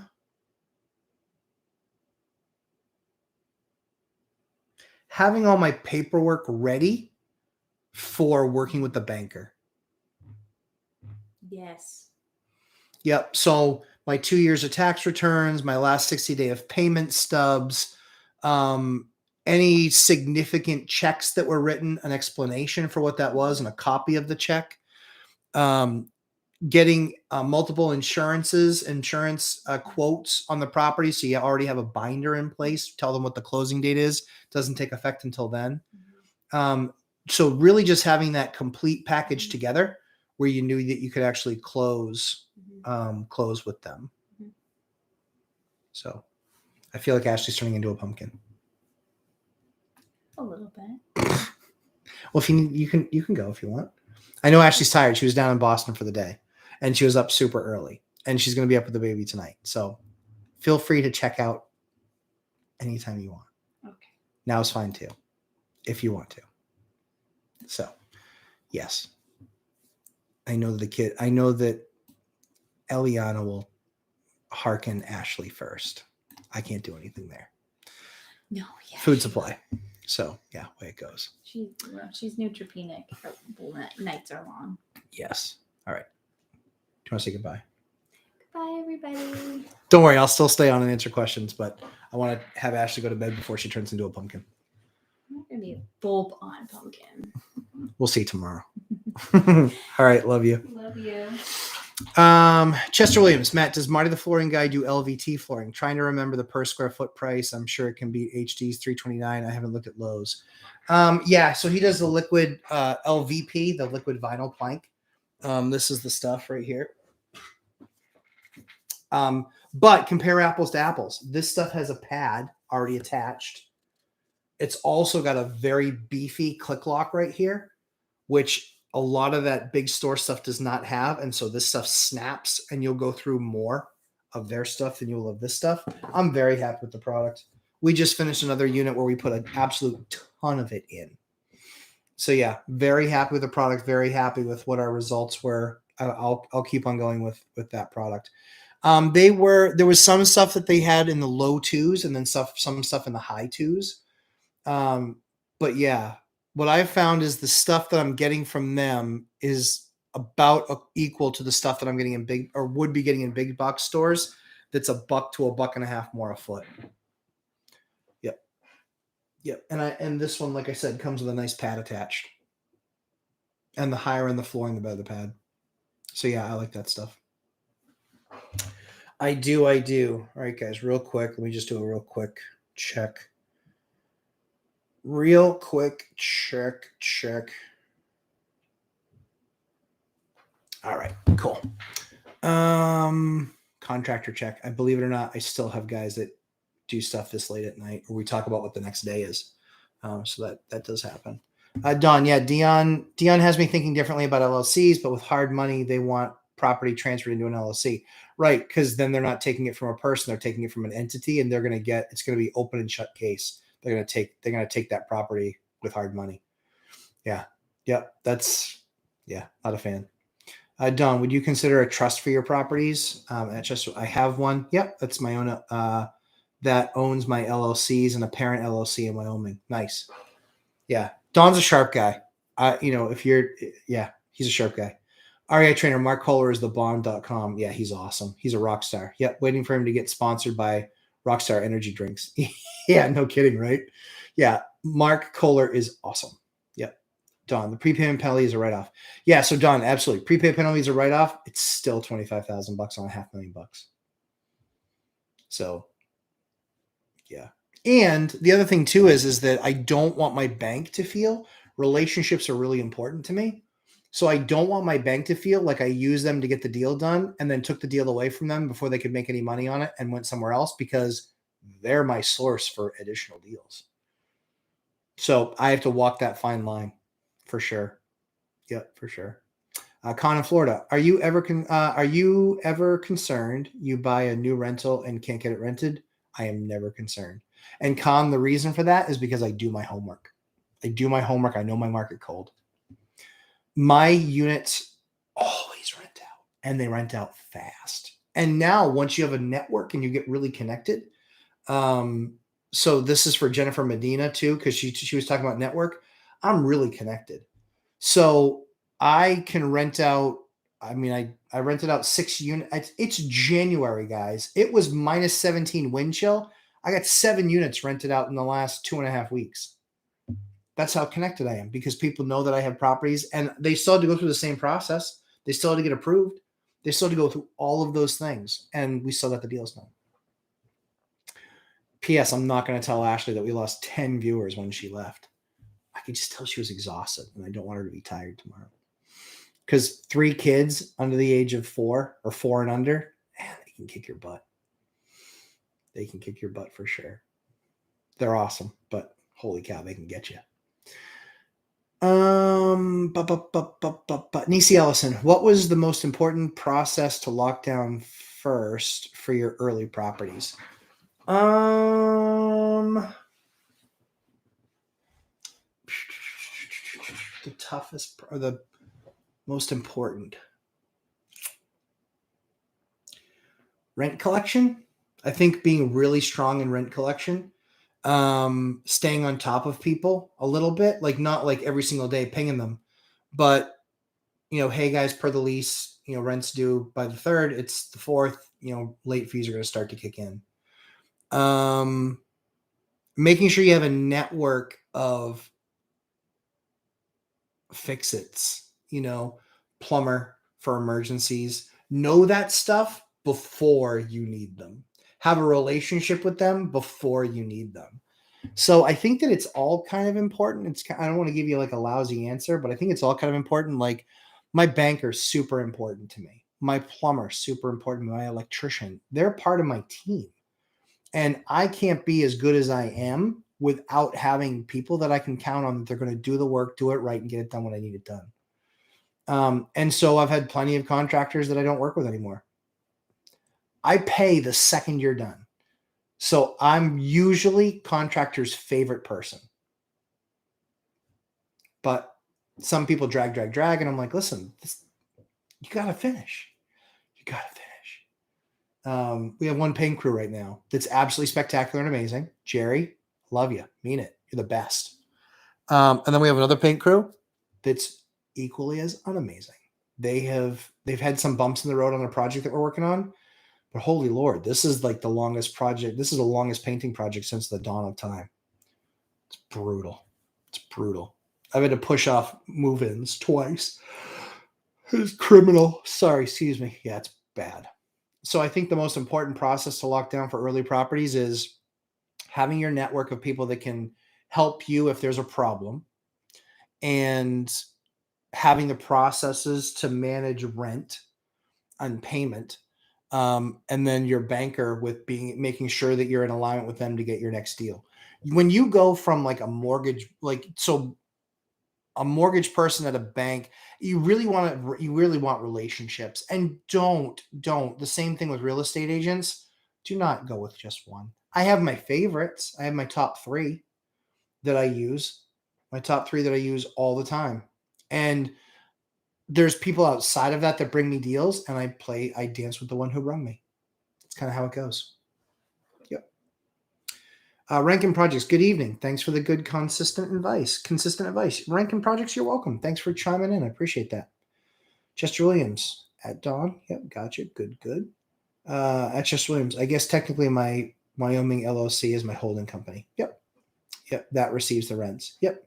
Yeah, so that's like advanced strategy stuff that Don's talking about there. That's not something I've done yet, but that's why I like Mark Kohler, because we're going to roll into that type of an approach for sure. Chester Williams, geez, I see why you'd gotten outbid on that one house. The other guy was ludicrous with his bid. Yep. Never ever waive inspection. So I've waived inspections before, but they were properties that I walked for 3 hours or 2 hours and I felt fine. Anything that they were going to do, I checked the big stuff, taking a screwdriver and trying to stick it through a couple floor joists and the heating system and the gas, the gas where it comes into the building, or the oil tanks, the roofs, the chimneys, if there's a structural issue, walking around the perimeter. I've done enough of these. I've done over 50. I've bought over 60 houses, I think. So because I've done over 60, that's what I'll continue to watch and kind of keep my eye on. So, and so I will do a deal without an inspection, but I have to be getting some sort of a deal out of it. And I recognize that sometimes that can help me get my deal done. Yep. So yeah, so not bad. Not bad.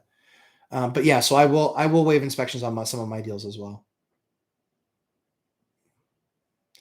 You won't like that Shaw product, the $1.99 stuff.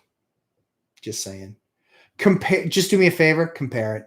Order samples. Trust me. Order samples from Marty, the flooring guy. Order just the samples. They're free of charge. But order the samples. Get the samples. And compare them. Literally put the products side by side. You'll be impressed with not Shaw's. Anyway, for what it's worth. Amifid, I need to set up a new design for my current rentals and future rentals. My primary interior rentals are beige paint and oak cabinets. Yeah, that's horrible. I would like a new color palette that will remain current as long as possible. Would you recommend gray walls and white trim and accents? Do you see those trends on the horizon? Amifid, watch my construction videos. So check out my construction videos. The color is Stone Harbor Gray from Benjamin Moore. I've used that color for 10 years. And people still walk in and are like, oh my word, I love it. Same thing with the semi-gloss bright white Benjamin Moore Regal Select paint. Same thing, Benjamin Moore Regal Select paint on the Stone Harbor Gray.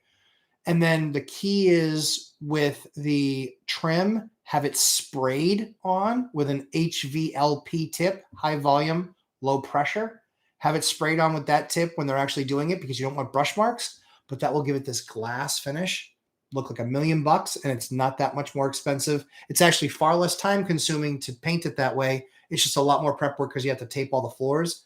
But that's something you can do, or you can pay a general laborer to do. That's a lot less expensive than having a painter do it, for what it's worth. So yeah, love it.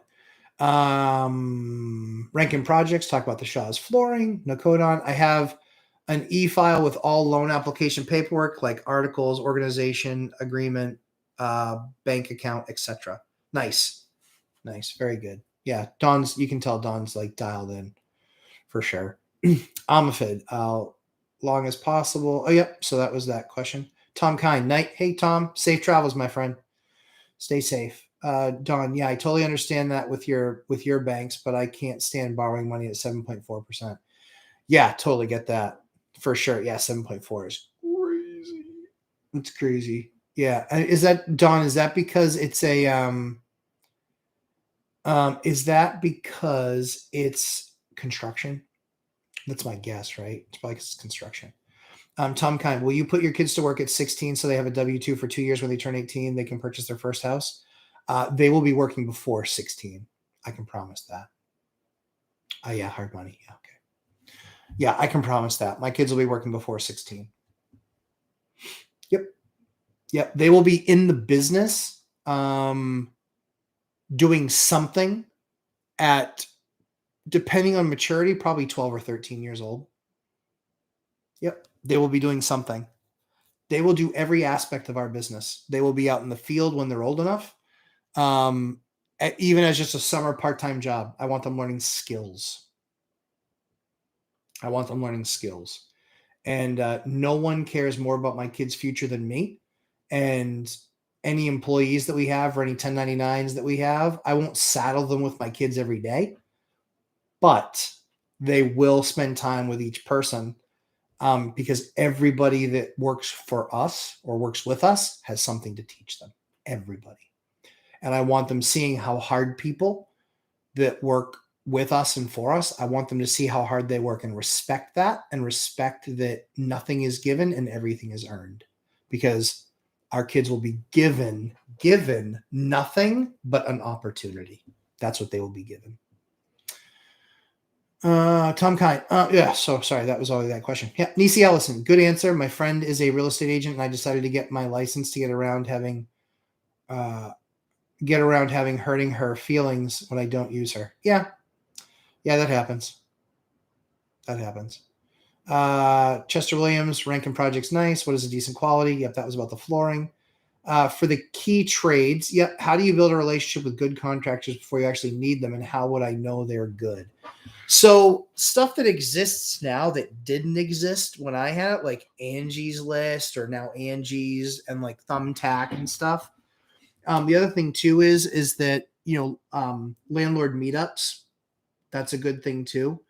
I would look at those, but yeah, like Thumbtack, try out people on different projects and see how you like them. We've had enough work where I tried guys on Craigslist for quite some time, and I found some really good ones.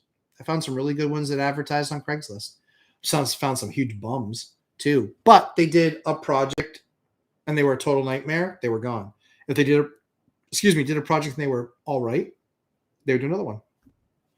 But we'd have a conversation, which was, hey, I don't mind using you again, but here's what bothered me about working with you. Or here's what bothered me about, how the project went, and this is what I want to see change next time.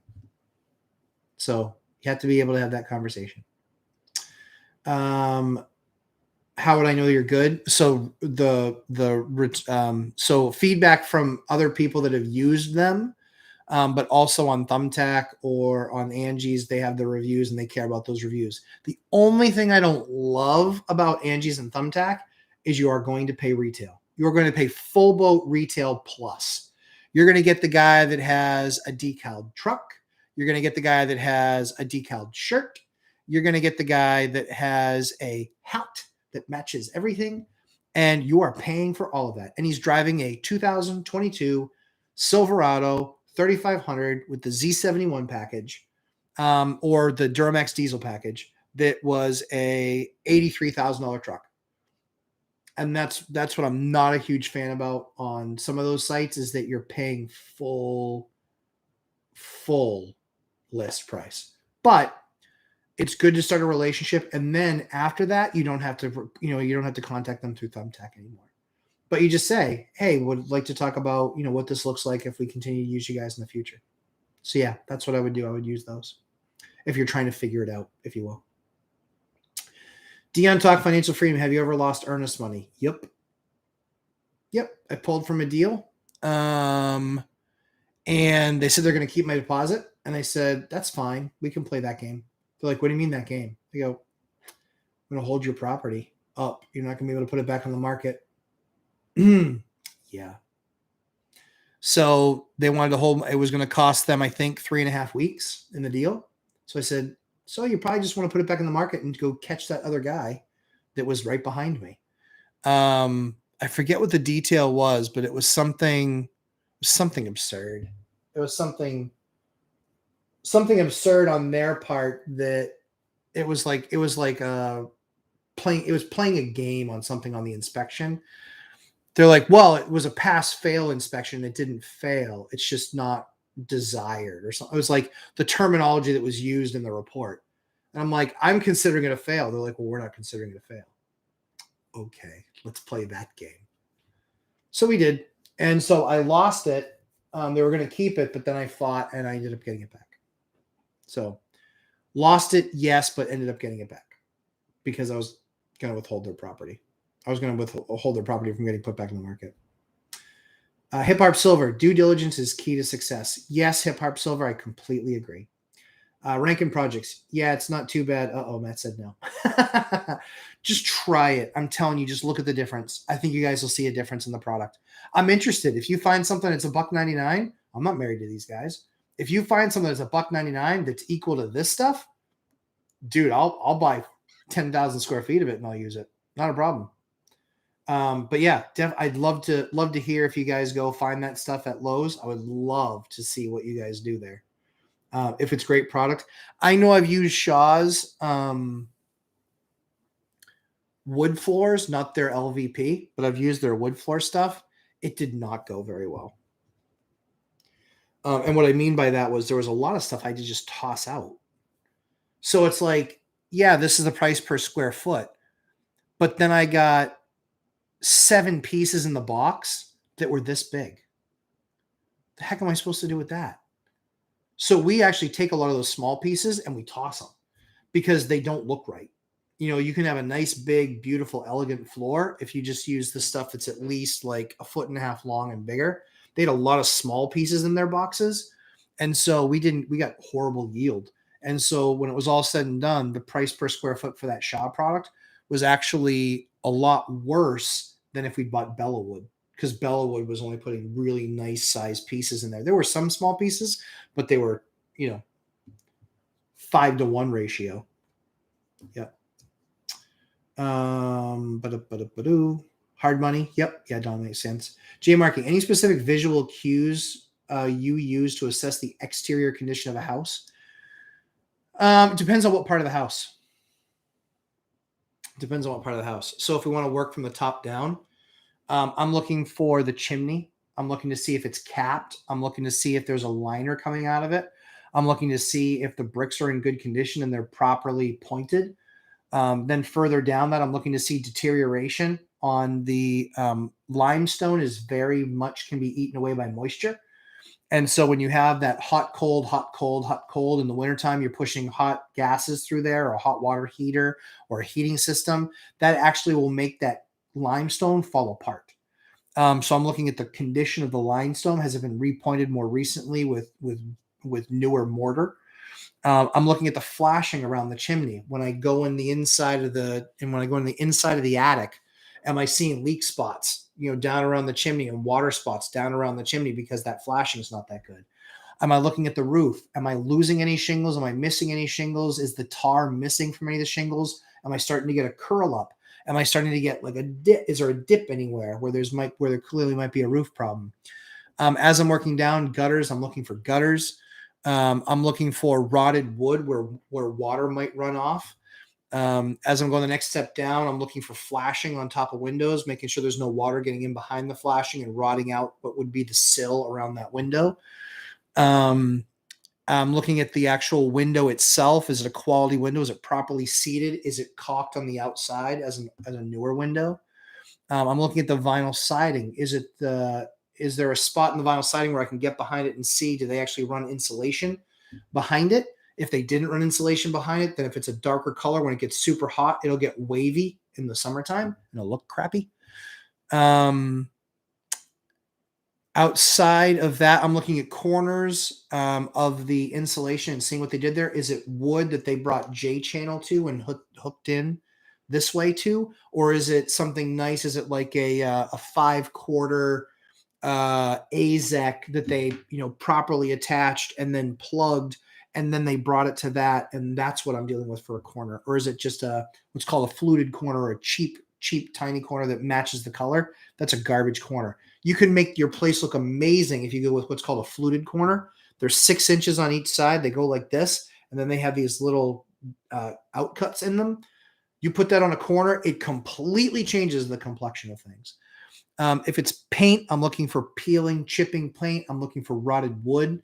As I'm going further down, the next thing I'm hitting is the foundation. We have brick, cinder block, old granite, concrete. We have all that stuff here. So I'm looking around, seeing if I'm seeing any missing mortar, and if any of that stuff has to be repointed. I'm then looking to see if there's a downspout that comes to that area. Is there anything pouring in that downspout area that's actually then getting into the basement, creating water in the basement? I want to make sure that water coming off of any roof line is actually coming down the downspout and actually taking at least 3 or 4 feet off of the foundation. So that way I know I'm bringing water away from the foundation, and that will likely save me from getting a flood if there's a torrential downpour. So I'm looking for loose brick. I'm looking for cracks in the foundation. I'm looking for blocks being pushed in and out. So I want to see nice and flat. I don't want to see a shifted block this way. That means it could have been hit by a car. It means it could have been backed into by a trailer. Any sort of those things where it's just a repair that needs doing. Then I'm getting all the way down to the foundation itself, and I'm just looking at that. Is it cracked? A lot of the foundations, a lot of the stuff in my area is a dirt floor. That's another big piece too. So I'm pretty sure on the outside of the house, I just took you from chimney to foundation. That's what I would look for. That's what I look for in those areas. I'm trying to think of anything else. I think that's pretty much it. Yeah, I think that's pretty much it. If I missed something that you were thinking of that I didn't think of, please feel free to ask. Jay Markey. Chester Williams, Larry Chong. I can vouch for Thumbtack. Matt is telling the truth about ANGs and Thumbtack. Cool. Yeah, very good. At Chester, thanks. Yes, Dion uses Thumbtack as well. I've been exploring with it for a few weeks already. Yeah, like I said, Thumbtack's good. Angie's is good. Talking to other landlords that have that experience, all worthwhile. Yeah. Buying a new house gave my nurse a code brown. That's awesome. That's awesome. Is your wife a nurse, Rob? Is your wife a nurse? I want to know if your wife's a nurse. I'll wait for your answer. Chester Williams, do I have Marty's number? Yep, I do. Yep. This is his cell phone number. He's on the West Coast. American Flooring Corporation, 725-212-8610. 725-212-8610. 725-212-8610. That's a cell. Marty, the flooring guy, tell him the lumberjack sent you. You tell him that, and he'll usually, take care of you on getting you a few extra samples or something like that. But we want to show him that there's a bunch of people that will come and buy, because that way, if there's something where he says, hey, the company's not going to make this anymore, I got 30,000 square feet of it, then I want to be able to bring a deal to you guys, right? So I want him seeing the power of the group. And I think that that's going to be really powerful for him. Yep. So that's what we want to try and do for those guys. So Chester, that's Marty's phone number. Mark Oshiro. Hello, everyone. Hey, Mark. Good to have you here. Any experience with sub-2 financing? I've not done a sub-2 deal yet. I've worked on a couple. Just wasn't the right fit for them. So if you want to do anything sub-2, by far, Pace Morby is a rock star. Pace Morby's the dude. He's the originator. He is the one who teaches sub-2 better than anybody. That dude has built entire companies out of sub-2. He was big with home investors and helped them build their stuff. He's helped a number of massive organizations that do purchasing build their book of business, all with his sub-2 methods. Pace Morby is the man. It's in Mike Zuber's How to Start One Rental at a Time. It's in his course. Mike's done a plenty of those deals. Mike's plenty good at it, but Pace is the gold standard. Mike is awesome, but Pace is the gold standard when it comes to sub-2. And I think Dion's starting to do some of those seller financing deals and things like that. He's got some stuff, so he's worth watching on his channel too, for that sort of stuff. But yeah, seller financing. So yeah, those guys are the rock stars at that. All right. If you guys have, the countdown is on. If you got any more questions, I always like to go a couple hours on this one. So I'll go another 10 minutes or so. So I'll answer any other additional questions. Chester, I probably put you to sleep with giving you that number so many times from Marty, but let me know you got it, so I know you're good. Con in Florida, would you recommend moving out of primary and buying into a similar place and renting it out primary? I live in a great market and rentals are high in demand. Lakewood Ranch, Florida. Okay, yeah, Sarasota. Yeah, dang. To kind of test your gut feel on it, watch my video 4-3-2-1 strategy. Watch that video, see how you feel. Talk to your wife about it, but see how that makes you feel. My personal feeling is I put off a single family house as long as I possibly could.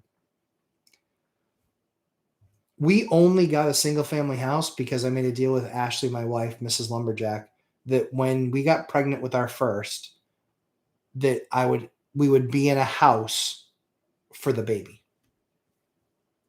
That was the only deal that was the deal that we made. So I've only done 2 single family homes that I live in by myself that I wasn't hacking. And when I say by myself, I mean with Ashley. I mean by myself, like not roommates. So we've only had 2 single family homes. That's it. That's all that we've lived in. Everything else that I've ever had was hacked, lived in it with friends. Everything else I ever had was that approach. So only this house that we're in now and the very last house that we did, that was it. No, glad you did. I had to scramble and get a pen that works. I had one that I thought did and it didn't appreciate it. So 725 212 8610, and it'll be within the last 10 minutes of the recording too. And this will post after I finish. So if you missed it, you can always grab it off of that. So yeah, so Con, I would just watch my video about 4-3-2-1, and that is a strategy. Me personally, I mean, Ashley asked me like a month ago, would I house hack again? Heck yeah, I would. I own stuff. My stuff doesn't own me. So I have no problem with that. I have no problem living in a duplex and renting out the other side. I just don't. I'm fine with it. I like it. Excuse me. I like living for free. My house is not free. It's sort of free because my profits pay for it. But if I didn't have to pay for it, my profits would be even higher. So it's fine.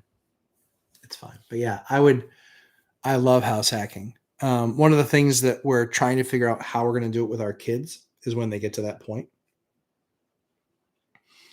I don't want to give them a house, but by that point I could own 70 or 80 of them. So we're trying to figure out how we're going to do that with our kids. But it's going to be something, they're going to house hack the way it goes. They need to learn to live with roommates, all of that other stuff. And I don't want to hear that, well, I really prefer not to live with other people. Well, I really prefer not to have to write a check. So good luck with that. Jess Williams, awesome. Got it. Thank you again. You're welcome. Yeah. Marty, the flooring guy, really good guy. Good product. Selling a ton of it. They've got 4 warehouses. I think they have Las Vegas, Texas, Florida, and Jersey, I think. So always ask if they have it, what warehouses are coming out of, because that'll also dictate time. Hey, Shamir, bless. Good to have you. With the rates going higher, how much lower would you offer on a deal today? So I like the idea. I get it. You're going to lose. You'll likely lose. Yep. Because when rates go higher, yes, the payment goes up, but there's a stickiness to the rates going higher and then where it will actually start to affect prices. Because if you look, your payment now versus your payment 5 years ago, your payment now is a lot less than it was 5 years ago. And 5 years ago, that payment was still selling because people buy payment, not price. And well, smart people buy payment, not price. So when you look at that, you likely will not see, I wouldn't be starting to take discounts now. You're not going to see it. You're still going to see stuff roll. You're still going to see, we are sub 1 million homes for sale, sub 1 million. Guys, sub 1 million. That number is insane. We're usually a 3.5 million market. In 2009, 10, and 11, or 10, 11, 12, there were 3 million foreclosures a year on top of what people were selling. That's why the market got devastated, was it was flooded with supply. So you are far off from being able to start taking discounts based on rates being half a point higher. It will eventually affect, but it's going to take a process. So that's a great question, Shamir, because mathematically 1% up in rate is 10% down in price based on payment affordability. But that's a difference that I think you'll find, is that it's going to stick up there. It's going to be sticky up there. Yep. Yeah.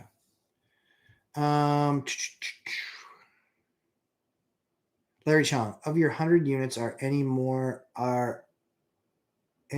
than quads? Yep. If so, are those financed? Yep. Asset-based lending? No. So I have a 5, a 6, an 8, a 9, and a 12. 5, 6, 8, 9, 12. Yeah. Yep. 5, 6, 8, 9, 12. And they're all commercial financing, which I hate, but I've acquired them all, or I've acquired or refinanced them all within the last 18 months. So I have a massive, massive buyout if I have to write a check to then refi it somewhere else. So yeah, for me, I'll take the massive profits that I get from the 30-year, 4% fixed. I'll take the massive profits I have from there and do some buy down on those bigger assets. But those bigger assets are huge money makers, cash flow wise, like in the 30s and 40% return on capital. And so I'll even take a lot of that and even use that for some pay down as well. And then just refigure it. Yep. So no asset-based lending on anything in my portfolio. I've talked to Steve a couple of times, but I got my bank to make me a product. So I don't need asset-based lending because I got them to make me a product that I thought was better. I want a better relationship with my bank. I want them to hold more of my portfolio. I want them to be more invested in me. So I got them to do 30-year fixed rate debt. 30-year fixed rate debt on investment properties because they hold the portfolio. They hold the entire loan for that stack of product. Do they cut back on flooring? It seems like they don't have many colors to choose from, especially in commercial. They cut back on the ones like they have. So there's only so much capacity. My understanding was, and I asked this question when I just placed my last order, he said there's certain colors that are blowing out the door. And so they have some other stuff that kind of sits a little bit longer. So they focus on the stuff that's blowing out the door. So that's what I've seen. Yeah. On the commercial side, I think they only have like 4 options, maybe 5. It's not a lot, but the couple that they have, like this one, we put this one in everywhere. You guys can check out. Oh yeah, guys, go to my Instagram at Lumberjack Landlord, at Lumberjack Landlord, at Lumberjack Landlord. Go to Instagram, please follow me. I'm going to post something every day that's a project that I'm working on for 2022. But this stuff, we just put another 1,000 feet of this down. This stuff is awesome. It's really good. We just haven't had any problems with it. It's just really good stuff. And it's been 7 months, so it's been going really, really well. Yep. What's the Instagram name? So Con, sorry, I just saw that pop up. So at Lumberjack Landlord. I think it's at Lumberjack_Landlord. So at Lumberjack Landlord. Yeah, follow me. What color is that? Dawn, you know what's really funny? The tag that was on here, one of my kids, Samuel, loves peeling stickers. He peeled the sticker off, and so I don't know. I think that this is Napa Gray. I think. I'm not positive. But I think that this is Napa Gray. This is the commercial 9-inch. It's beautiful. I'll post some more pictures tomorrow on Instagram. Actually, no, I posted the pictures today. Today. Before we finished today. I showed you guys the before and the after. At Lumberjack Landlord, at Lumberjack Landlord on Instagram. Yep. Rankin Projects. Night, guys and gals. Good night, sir. Thanks, Matt. I'll have to get some flooring samples. Yeah, guys. So just like the due diligence on your properties, due diligence on product. Please, please, please. The most expensive part of product is install. So please use good product. Please.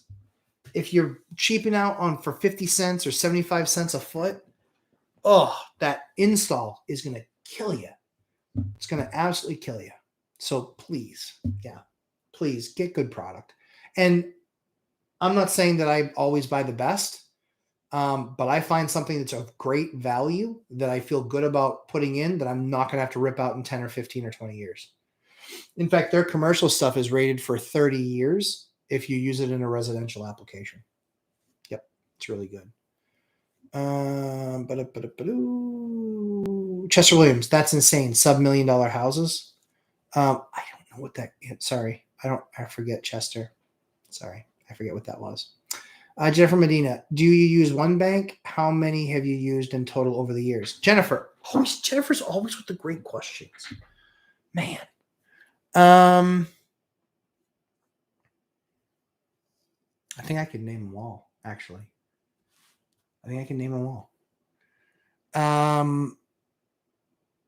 GMAC Mortgage, that then became Ally. Wells Fargo, Bank of America, Countrywide, PNC Financial,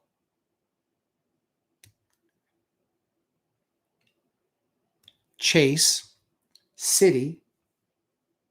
I think I've pretty much done a mortgage with all the big ones.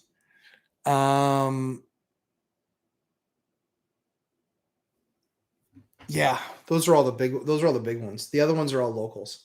So now the goal is, Jennifer, the goal is my relationship with my banker, them being invested in me being invested in the bank and showing them good returns on their money and no late payments and, no issues and problems and concerns and none of that stuff. Yep. So I've got a great relationship with them. And that's why after I think my 17th loan, 18th loan, we started talking about another product. Oh, yeah.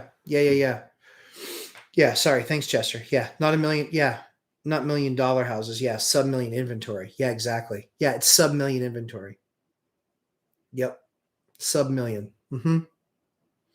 Yep. In my market got up to like a 5-week supply maybe a couple months ago.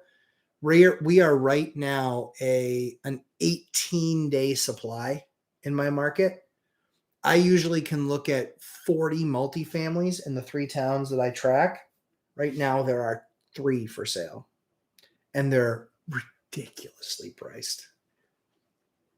You can buy them, and you can get returns in the single digits, but they need a lot of work too. Yep. Yeah, kind of crazy. Kind of crazy. More than just a little bit nutty.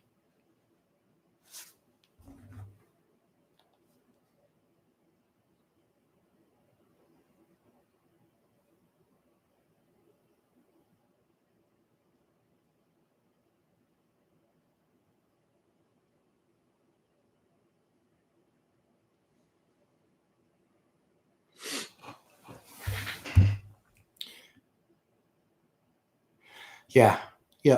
Yep, Chester. I remember when you said that there was zero inventory on one of the Sunday live streams. Yeah, it's garbage.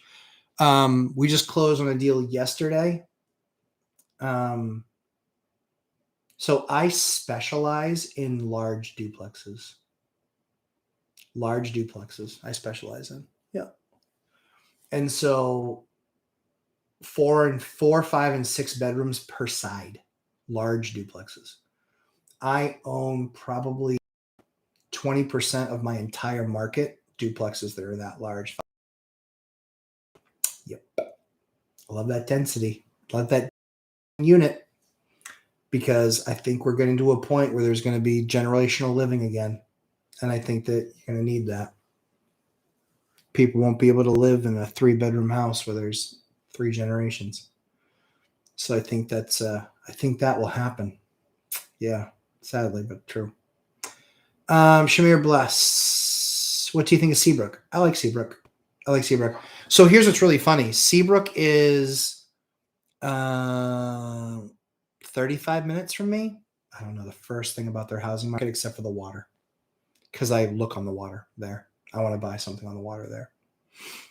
But to get anything on the water in Seabrook, you start at about $1.2 million, $1.3 million.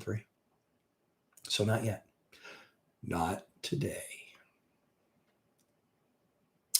But I like Seabrook. The thing I like about Seabrook is it gets you into, so Seabrook used to have some negative connotation to it because it was kind of a gross town. It was one of those border towns where basically Massachusetts would cross into New Hampshire to get our liquor that has no tax, and buy a bunch of other things that have no tax. And so Seabrook became one of those border towns. In the last 20 years, that town's come a long, long way. So I like Seabrook. I won't buy anything there from a market perspective because there's single families for a long time were in the 2s and 3s, and now they're 5.5, 550. So I know a little bit about their market, but I couldn't buy there. But yeah, the only thing I'm looking at there is waterfront stuff. So someday. Of the 17 miles of New Hampshire coastline I had to choose from, I would choose Seabrook. Yep. Yeah. What loan evaluation do you feel comfortable with on your commercial loans? Great question. 70% loan to value. Good question, Larry. Good question, Larry. Man, you're on a roll, dude. Good questions. Yeah. Yep. 70% loan to value. And I feel the same way on my residential stuff. 70% loan to value. Yep. If I get something paid down where it's 50% loan to value, it just depends on what the rate is. I'm not looking to constantly be refining, but I refied at 4%, 30-year fixed rate debt. That payment's largely going to stay the same forever. And for the next 10 years, my rents are going to go up.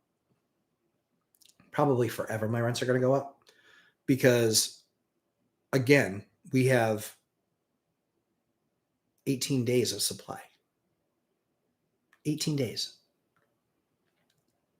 I get texts and calls every single day for units. Every day. If I had 100 more units, it would take me like 60 days just because of the paperwork. If I had 100 more units, I could have them rented that fast. It wouldn't be hard. So, yeah. Yep. Yeah, 70% loan to value. That way, if I have to sell, I can still, even if the market goes down 30 points or 25 points, I can still sell, cover my nut, get out of the property. That's what I like. Yep. That's what I like.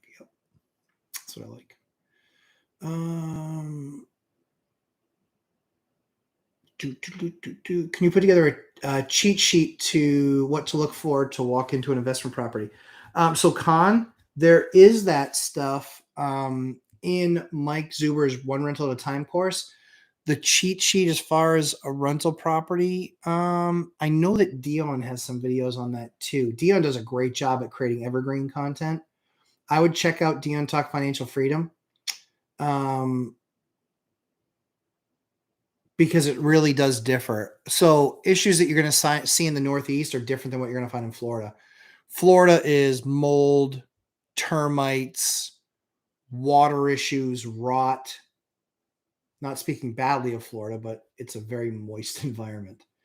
Up here, mold isn't nearly as much of a thing.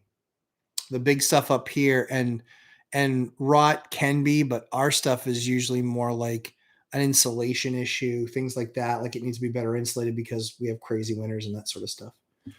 Yeah. Dion Talk Financial Freedom, hit those like buttons. Thanks, guys. Appreciate it. Yeah. If any of this information was helpful to you guys at all, hit that like button. We want to have that algorithm telling Google that this is far more important than a crash video. Crash videos. What a waste of time. What a waste. They've been calling crash for 18 to 24 months. Most of those guys, the market's up over 30%. Come on. And at the end of the day, I'm not even looking at the appreciation. I'm looking at my return, my cash flow. My cash flows are up nuts. They're up nuts. They're crazy. I had 6 figures last year. We did 6 figures more just based on rent increases. That's how big rents were up. 6 figures we made more just based on rent increases. REI Trainer, I think he just said this, but could you refi a handful of your single-family homes, pull out cash, and pay off down your commercial properties in a pinch just if rates get too high on you? Yeah, so I only own, so REI Trainer, basically, I only own 2 single-family homes. I don't really own any because they're garbage for cash flow. A lot like Dion in his market, they're just garbage for cash flow. So I don't bother. I don't waste my time on single families.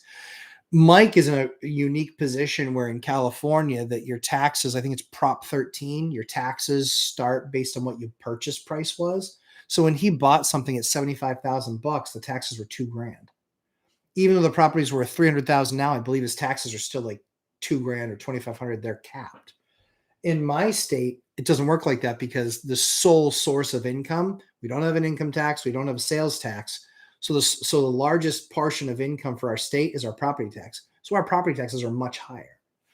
And so, yeah,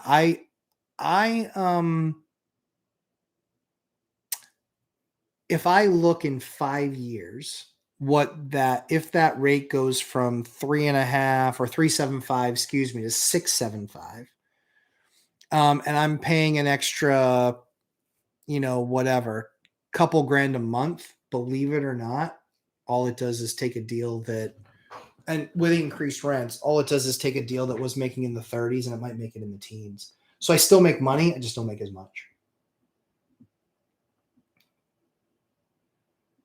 So yeah, it'll be interesting to see. But yeah, so I don't have any single families I would cash out of, but and again, that's the key with 70% loan to value, is that I would think I would start to see an adjustment coming in the market. And if I felt the need, but I still have 3.5 years on those, or on the earliest ones. And there's a ton of equity in those things, like a ton. So worst cases, I would refi, get the crap rate, and maybe at that point do a 30-year fixed refi with a collateral loan, an asset-based loan, probably. Jay Markey, got to jump off here. Thanks again, Matt. Get some sleep. Appreciate you, Jay. Just Williams, speaking of crash, the Fed's hawkish actions are going to see a defensive investor rotation into staple stocks in real estate. Big time. Yep. And what does that do if you have no inventory? Up, not down. It's going to accelerate. And first-time homebuyer programs, 40-year mortgages, the fact that they're not really having a whole lot of these foreclosures, I'm telling you, it is not the recipe for dumping real estate. I think on the stock market side, what happens in those compressions that I've seen is valuations. It's no longer worth 20 times earnings. It's now worth 16. Fundamentally, not a lot changed, but now it's only 16 times as opposed to 20 times or 22 times or 50 times.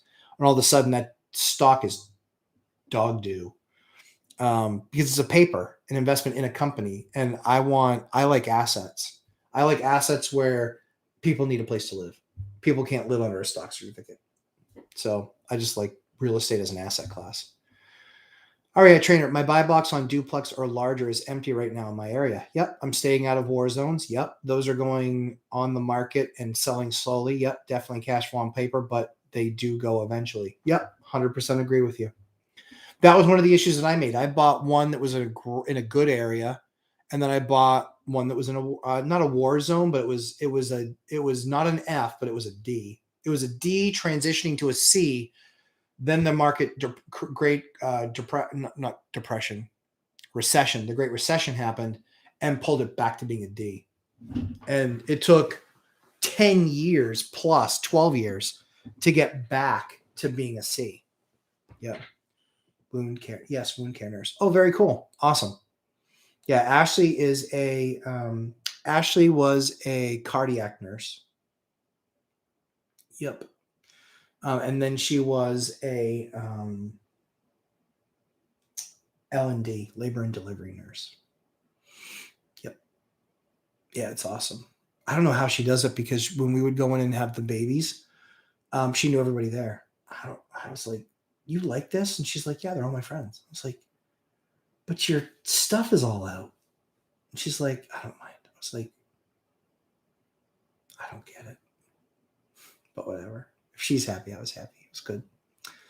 Let's see, Larry Chong, would you consider value add deals in your market by searching for large single family homes to rezone as a duplex? I've done it. Yeah, I've done it. I bought a single family home. It's in an area that is zoned. It can be a duplex, and I'm turning it back into a duplex, and I stole that property. Stole it. In fact, you guys see a picture of it on my Instagram feed. That house specifically, that was a 2,495 square foot home, single family. They had made it into 5 bedrooms, 5 bedrooms and 3 baths, or 2.5 baths. I turned it into a 2-bedroom, 1 bath, 4-bedroom, 1.5 bath. I bought that thing for $160, I think. I put $35 into it, and I'll know in 3 weeks what it appraises for. But I think it probably appraises for $300. I think it's worth between $275 and $300. I think it could go as high as $325, which means I would make, I don't know, $100,000 in equity. But more importantly is I would refi it. Hopefully I get a 3.25 number. Heck, hopefully I get 350. But let's say I get 3.25. So knock $100,000 off. So it's 2.25. But I bought it for $160 with my deposit. So I think I only owe like $110,000 on it, and I put $35 into it. So I'm $145 into it. Or I would pay. So basically I'd get my deposit back. I'd get my $35,000 in reno back, and I'd get another $30,000 in cash back. And then I would still cash flow in the 30s, like 31%, I think, cash flow on that. So yeah, it's a killer deal. So yeah, great idea, Larry. But that's exactly right. Single family home in a duplex area. It was a duplex 40 years ago. They made it into a single family home instead of a big family. I did the math. I did the homework. That thing was on the market for a month. I didn't want it because it was a big single family in an area that was around a bunch of duplexes. And then I was like, wait a second. Wait a tick. I did the work. I found out, and I was like, oh man, this thing's a grand slam. Yeah, grand slam, that deal. Crushed. Property tax here is 0.049, second smallest in the nation. Hip Hop Silver, where is that? I don't know where that is. Can't remember everybody's market. Sheesh. Shamir Bless. Which insurance company gives you the best rates to insure rental properties? So if it's a single family, State Farm was really good for us. If it was a duplex, tri, or quad, Vermont Mutual or Andover companies were the 2 best for us. Those are the 2 that we use consistently. Yep. Roll Tide, Alabama. Nice. Yeah. Yep. I know. Yeah. Your taxes are super low there. Yep. Don't worry. I'm not going to make a joke. I like Alabama. I've got a friend in Alabama. Dothan. I think he lives in Dothan. We call it, we say middle of Dothan. Just middle of nowhere. Dion Amy. Love the information, Matt. Dion, you're very welcome. Appreciate your time. Thanks for hanging out with me.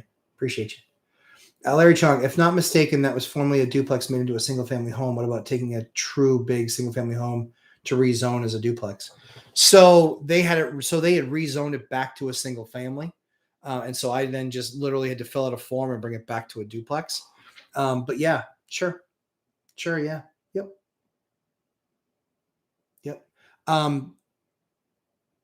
We did that with another property.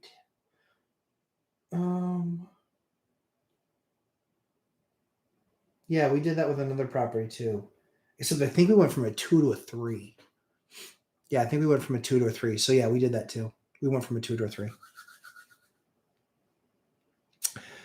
Jennifer Medina, I see that I just missed your question because see, when you have a face next to your question, I can pick it up a whole lot easier. So Dion, Larry, kudos to you. Jennifer, kudos to you. I see that I missed your question up there. I'm sorry for making you hang out extra long.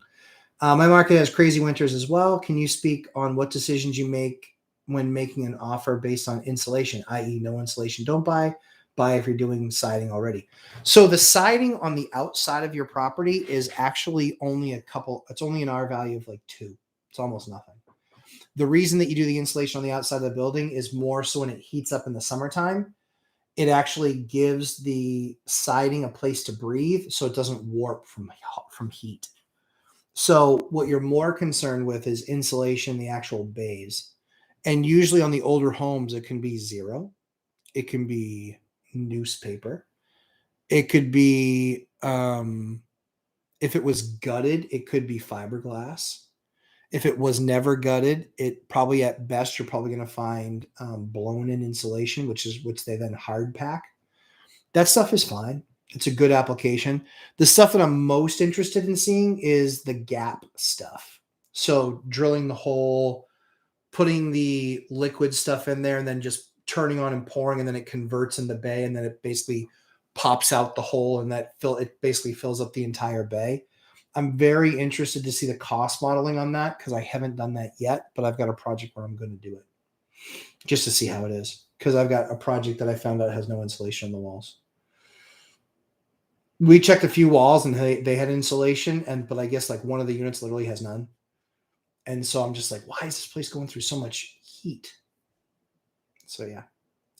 So it doesn't stop me from buying, Jennifer, because a lot of times they can remove like a piece of siding at the top and a piece at the bottom. What they do is they blow it in, and then when they blow it in, they actually take a rod, they stick it in there, and they smash it down, so they hard pack it. When that gets hard packed in there, that's actually really good insulation. It gives you the R19, R20 value that you're looking for in the walls. So it actually gives it to you. The only issue is that right now, depending on the size of the house, that could be $5,000 to $12,000. So I wouldn't say a no buy, but it would just be something where you got to keep in mind, hey, I might need to spend $5,000 to $12,000. And you can find out when you go through your inspection process, make sure they have some sort of an infrared gun. FLIR, FLIR, makes the best one in the market, and they run between $4,000 and $9,000. Literally for those guns, it's crazy. But yeah, you just take that, you shoot it at the wall, and you can see where there's heat. It shows you heat signatures, so you can then see it.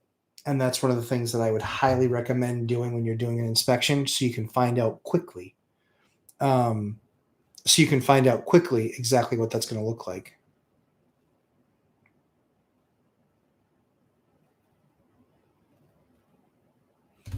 So yeah, yep, good stuff. I think Hawaii property taxes are lower, but good luck cash flowing there. Yeah, right. Like nuts. Yeah. Yep. Yeah. FLIR. Yep. Forward-looking infrared. Yep. Yep. Yep. Yeah, those FLIR products are awesome. They're military grade. They're high-end stuff. Yep. Yep. So we use a lot of FLIR. Or we've used, that's the gun that we've used, and it gives you that heat signature in the walls. And then you just know, like I said, and then you can get a quote too. You can get a quote too, because once you put them on notice that exists, they then have to disclose it. That's kind of the power of inspection, is if you've uncovered a problem like that. Thanks so much. I've come across several. Jennifer Medina. Thanks so much. I've come across several in my market with no insulation. Didn't know how to approach that. Yeah, honestly, it's a great opportunity. Because you can literally say it's got no insulation. And like I said, I mean, for $5,000 to $12,000, depending on the size of the house, I've had them done for as little as $5,000, and it made a huge difference. That fuel bill in that house, when we did that, they went from $5,000 a year in fuel costs to $1,800 in fuel costs the next year. I mean, 40%, more than that, 40%, but it was 40% the cost. Like, awesome. I was so happy for them. I felt awful that I didn't do it sooner, but it was just because I didn't know, they weren't telling me how much they were spending in fuel. And finally they said something, I was like, oh my word, I wish you guys had just said something. So then we did it, and it was like, yeah, huge for them. Absolutely huge for them. So yeah. Yep. No one. So there's really nothing out there, guys, that will make me walk away from a property. It's price based. It's price. It's price. I'm happy to do that work, especially because I've done it before. Makes it a whole lot easier. Chester Williams, what would you say is reasonable for insurance for a single family home investment property? Somewhere between $60 and $100 monthly. I have one. It's like $700, but I only have one single family home. That's worth probably 3.25, 3.5, probably 3.5. Dawn, I had a realtor refuse to take a copy of the inspection report because she would have to disclose it to any prospective buyers. Yep, that's very true. Heard that happen. REI Trainer, fantastic show this evening. Thank you, REI Trainer. Thanks for sharing your experience with Ashley. Absolutely. My wife is interested in joining on Thursday night once the boys are down for sleep and we're both available. Thank you. You're welcome. Guys, we want families investing together. This is, you reach that financial goal together. You know, something like 70% or 70% of marriages end because of money. Guys, we can fix that. Let's get on the same page. Let's have some longer lasting marriages. You know, let's get on the same. I mean, yeah, I want to see happier couples. And I think that financial freedom certainly can help add to that for sure. Yeah. Con, Florida, I'm paying $225 in insurance. Interesting. Single family home. Yeah. I usually will go with higher deductible. Yep. Because the fact of the matter is that I'm not going to get some overpriced insurance guy or overpriced contractor to, bilk insurance. I'm going to get it done for what I can get it done for. And so there's not a lot that I can't do for 10 grand. If my entire roof goes disappearing, I can probably replace it for 10 grand because I know the market. Dion. 100% of divorces happens due to marriage. I love that, dude. That's awesome. You got me there, Dion. That's good. That's good. Really good. Antoine Davis. Hey, Antoine. Good to have you here, my man. How do you feel about tile showers versus shower pans with surround? Tile is super expensive. Not sure if it makes sense in a rental. So you're not wrong. The surrounds, in fact, you guys are going to get a sneak peek or a sneak here of what my post is going to be tomorrow and Saturday. We had a surround. It was not in the best of shape, but when I priced it out to replace the tub and tile the surround, it was going to cost me about $4,000 to $5,000 all in. I think when you see the finished product, I'll tell you, you'll see it on there, what the number is. But we actually we'll spray them. We'll use that special material. They sand everything down. They fill all the cracks. All the breaks. They do all that stuff. But we'll take you guys through that. You guys can actually see it. So yeah. So tile showers versus. So you want to pick bright white, number one, and that's if you can get bright white. But just do the cost comparison, because I think by the time you have a plumber, mount the wall, put it in, glue it in place, do all that stuff, I think you'll be surprised at how expensive it is. Because we just tiled the surround. I think all in on that particular one, I was $1,500. The surround was $1,175 because it was a special size. So I was like, $1,175. It's going to take the plumber at least 3-4 hours to put it in. I'm going to be more expensive to put the surround in, and I have to wait weeks. I can have the tile guy here in 10 days, and he'll put the entire tile the entire surround. So I ended up tiling that surround. Landlord, what do you think about adding a second story to a ranch that needs a new roof anyways? Worth it if I can double rents from $2K to $4K?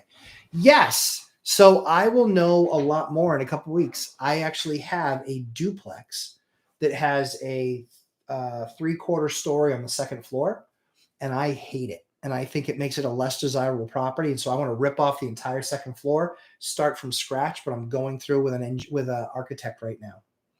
I have to have an architect take a look at it and give me what he says I need for loads. Yeah. So Yeah, it just depends. I think that they quoted me for the second floor on that place. I want to say it was 80,000. And so I could finish it as it is and just add kind of some dormer stuff. But even if I add that dormer stuff, the dormer stuff's gonna cost me 20. The full-fledged redoing it is 80, but then at 80, I'm done forever. Done forever. It's got 9-foot ceilings on the second floor, or 8-foot ceilings on the second floor. House is much better, I think. So I'm kind of leaning that way, even though it's 60 grand more. I think if I look at the value that that's going to get me, my rents probably will go from 24 to 28 or 24 to 29. So $500 a month aside, so an extra grand a month. So it'll have a 5-year return. Yep. So I'm probably going to go that way. So I'll know, Landlubber. Good question. And thanks for joining. Excuse me. Thanks for joining. I've not seen your name before, so I'm psyched that you did ask. All right, guys. 2.5 hours. Man, that last 40 minutes flew. All right, guys. Have an awesome rest of your evening. Hope you guys have an awesome rest of your week. We'll be posting videos with Mike Zuber tomorrow.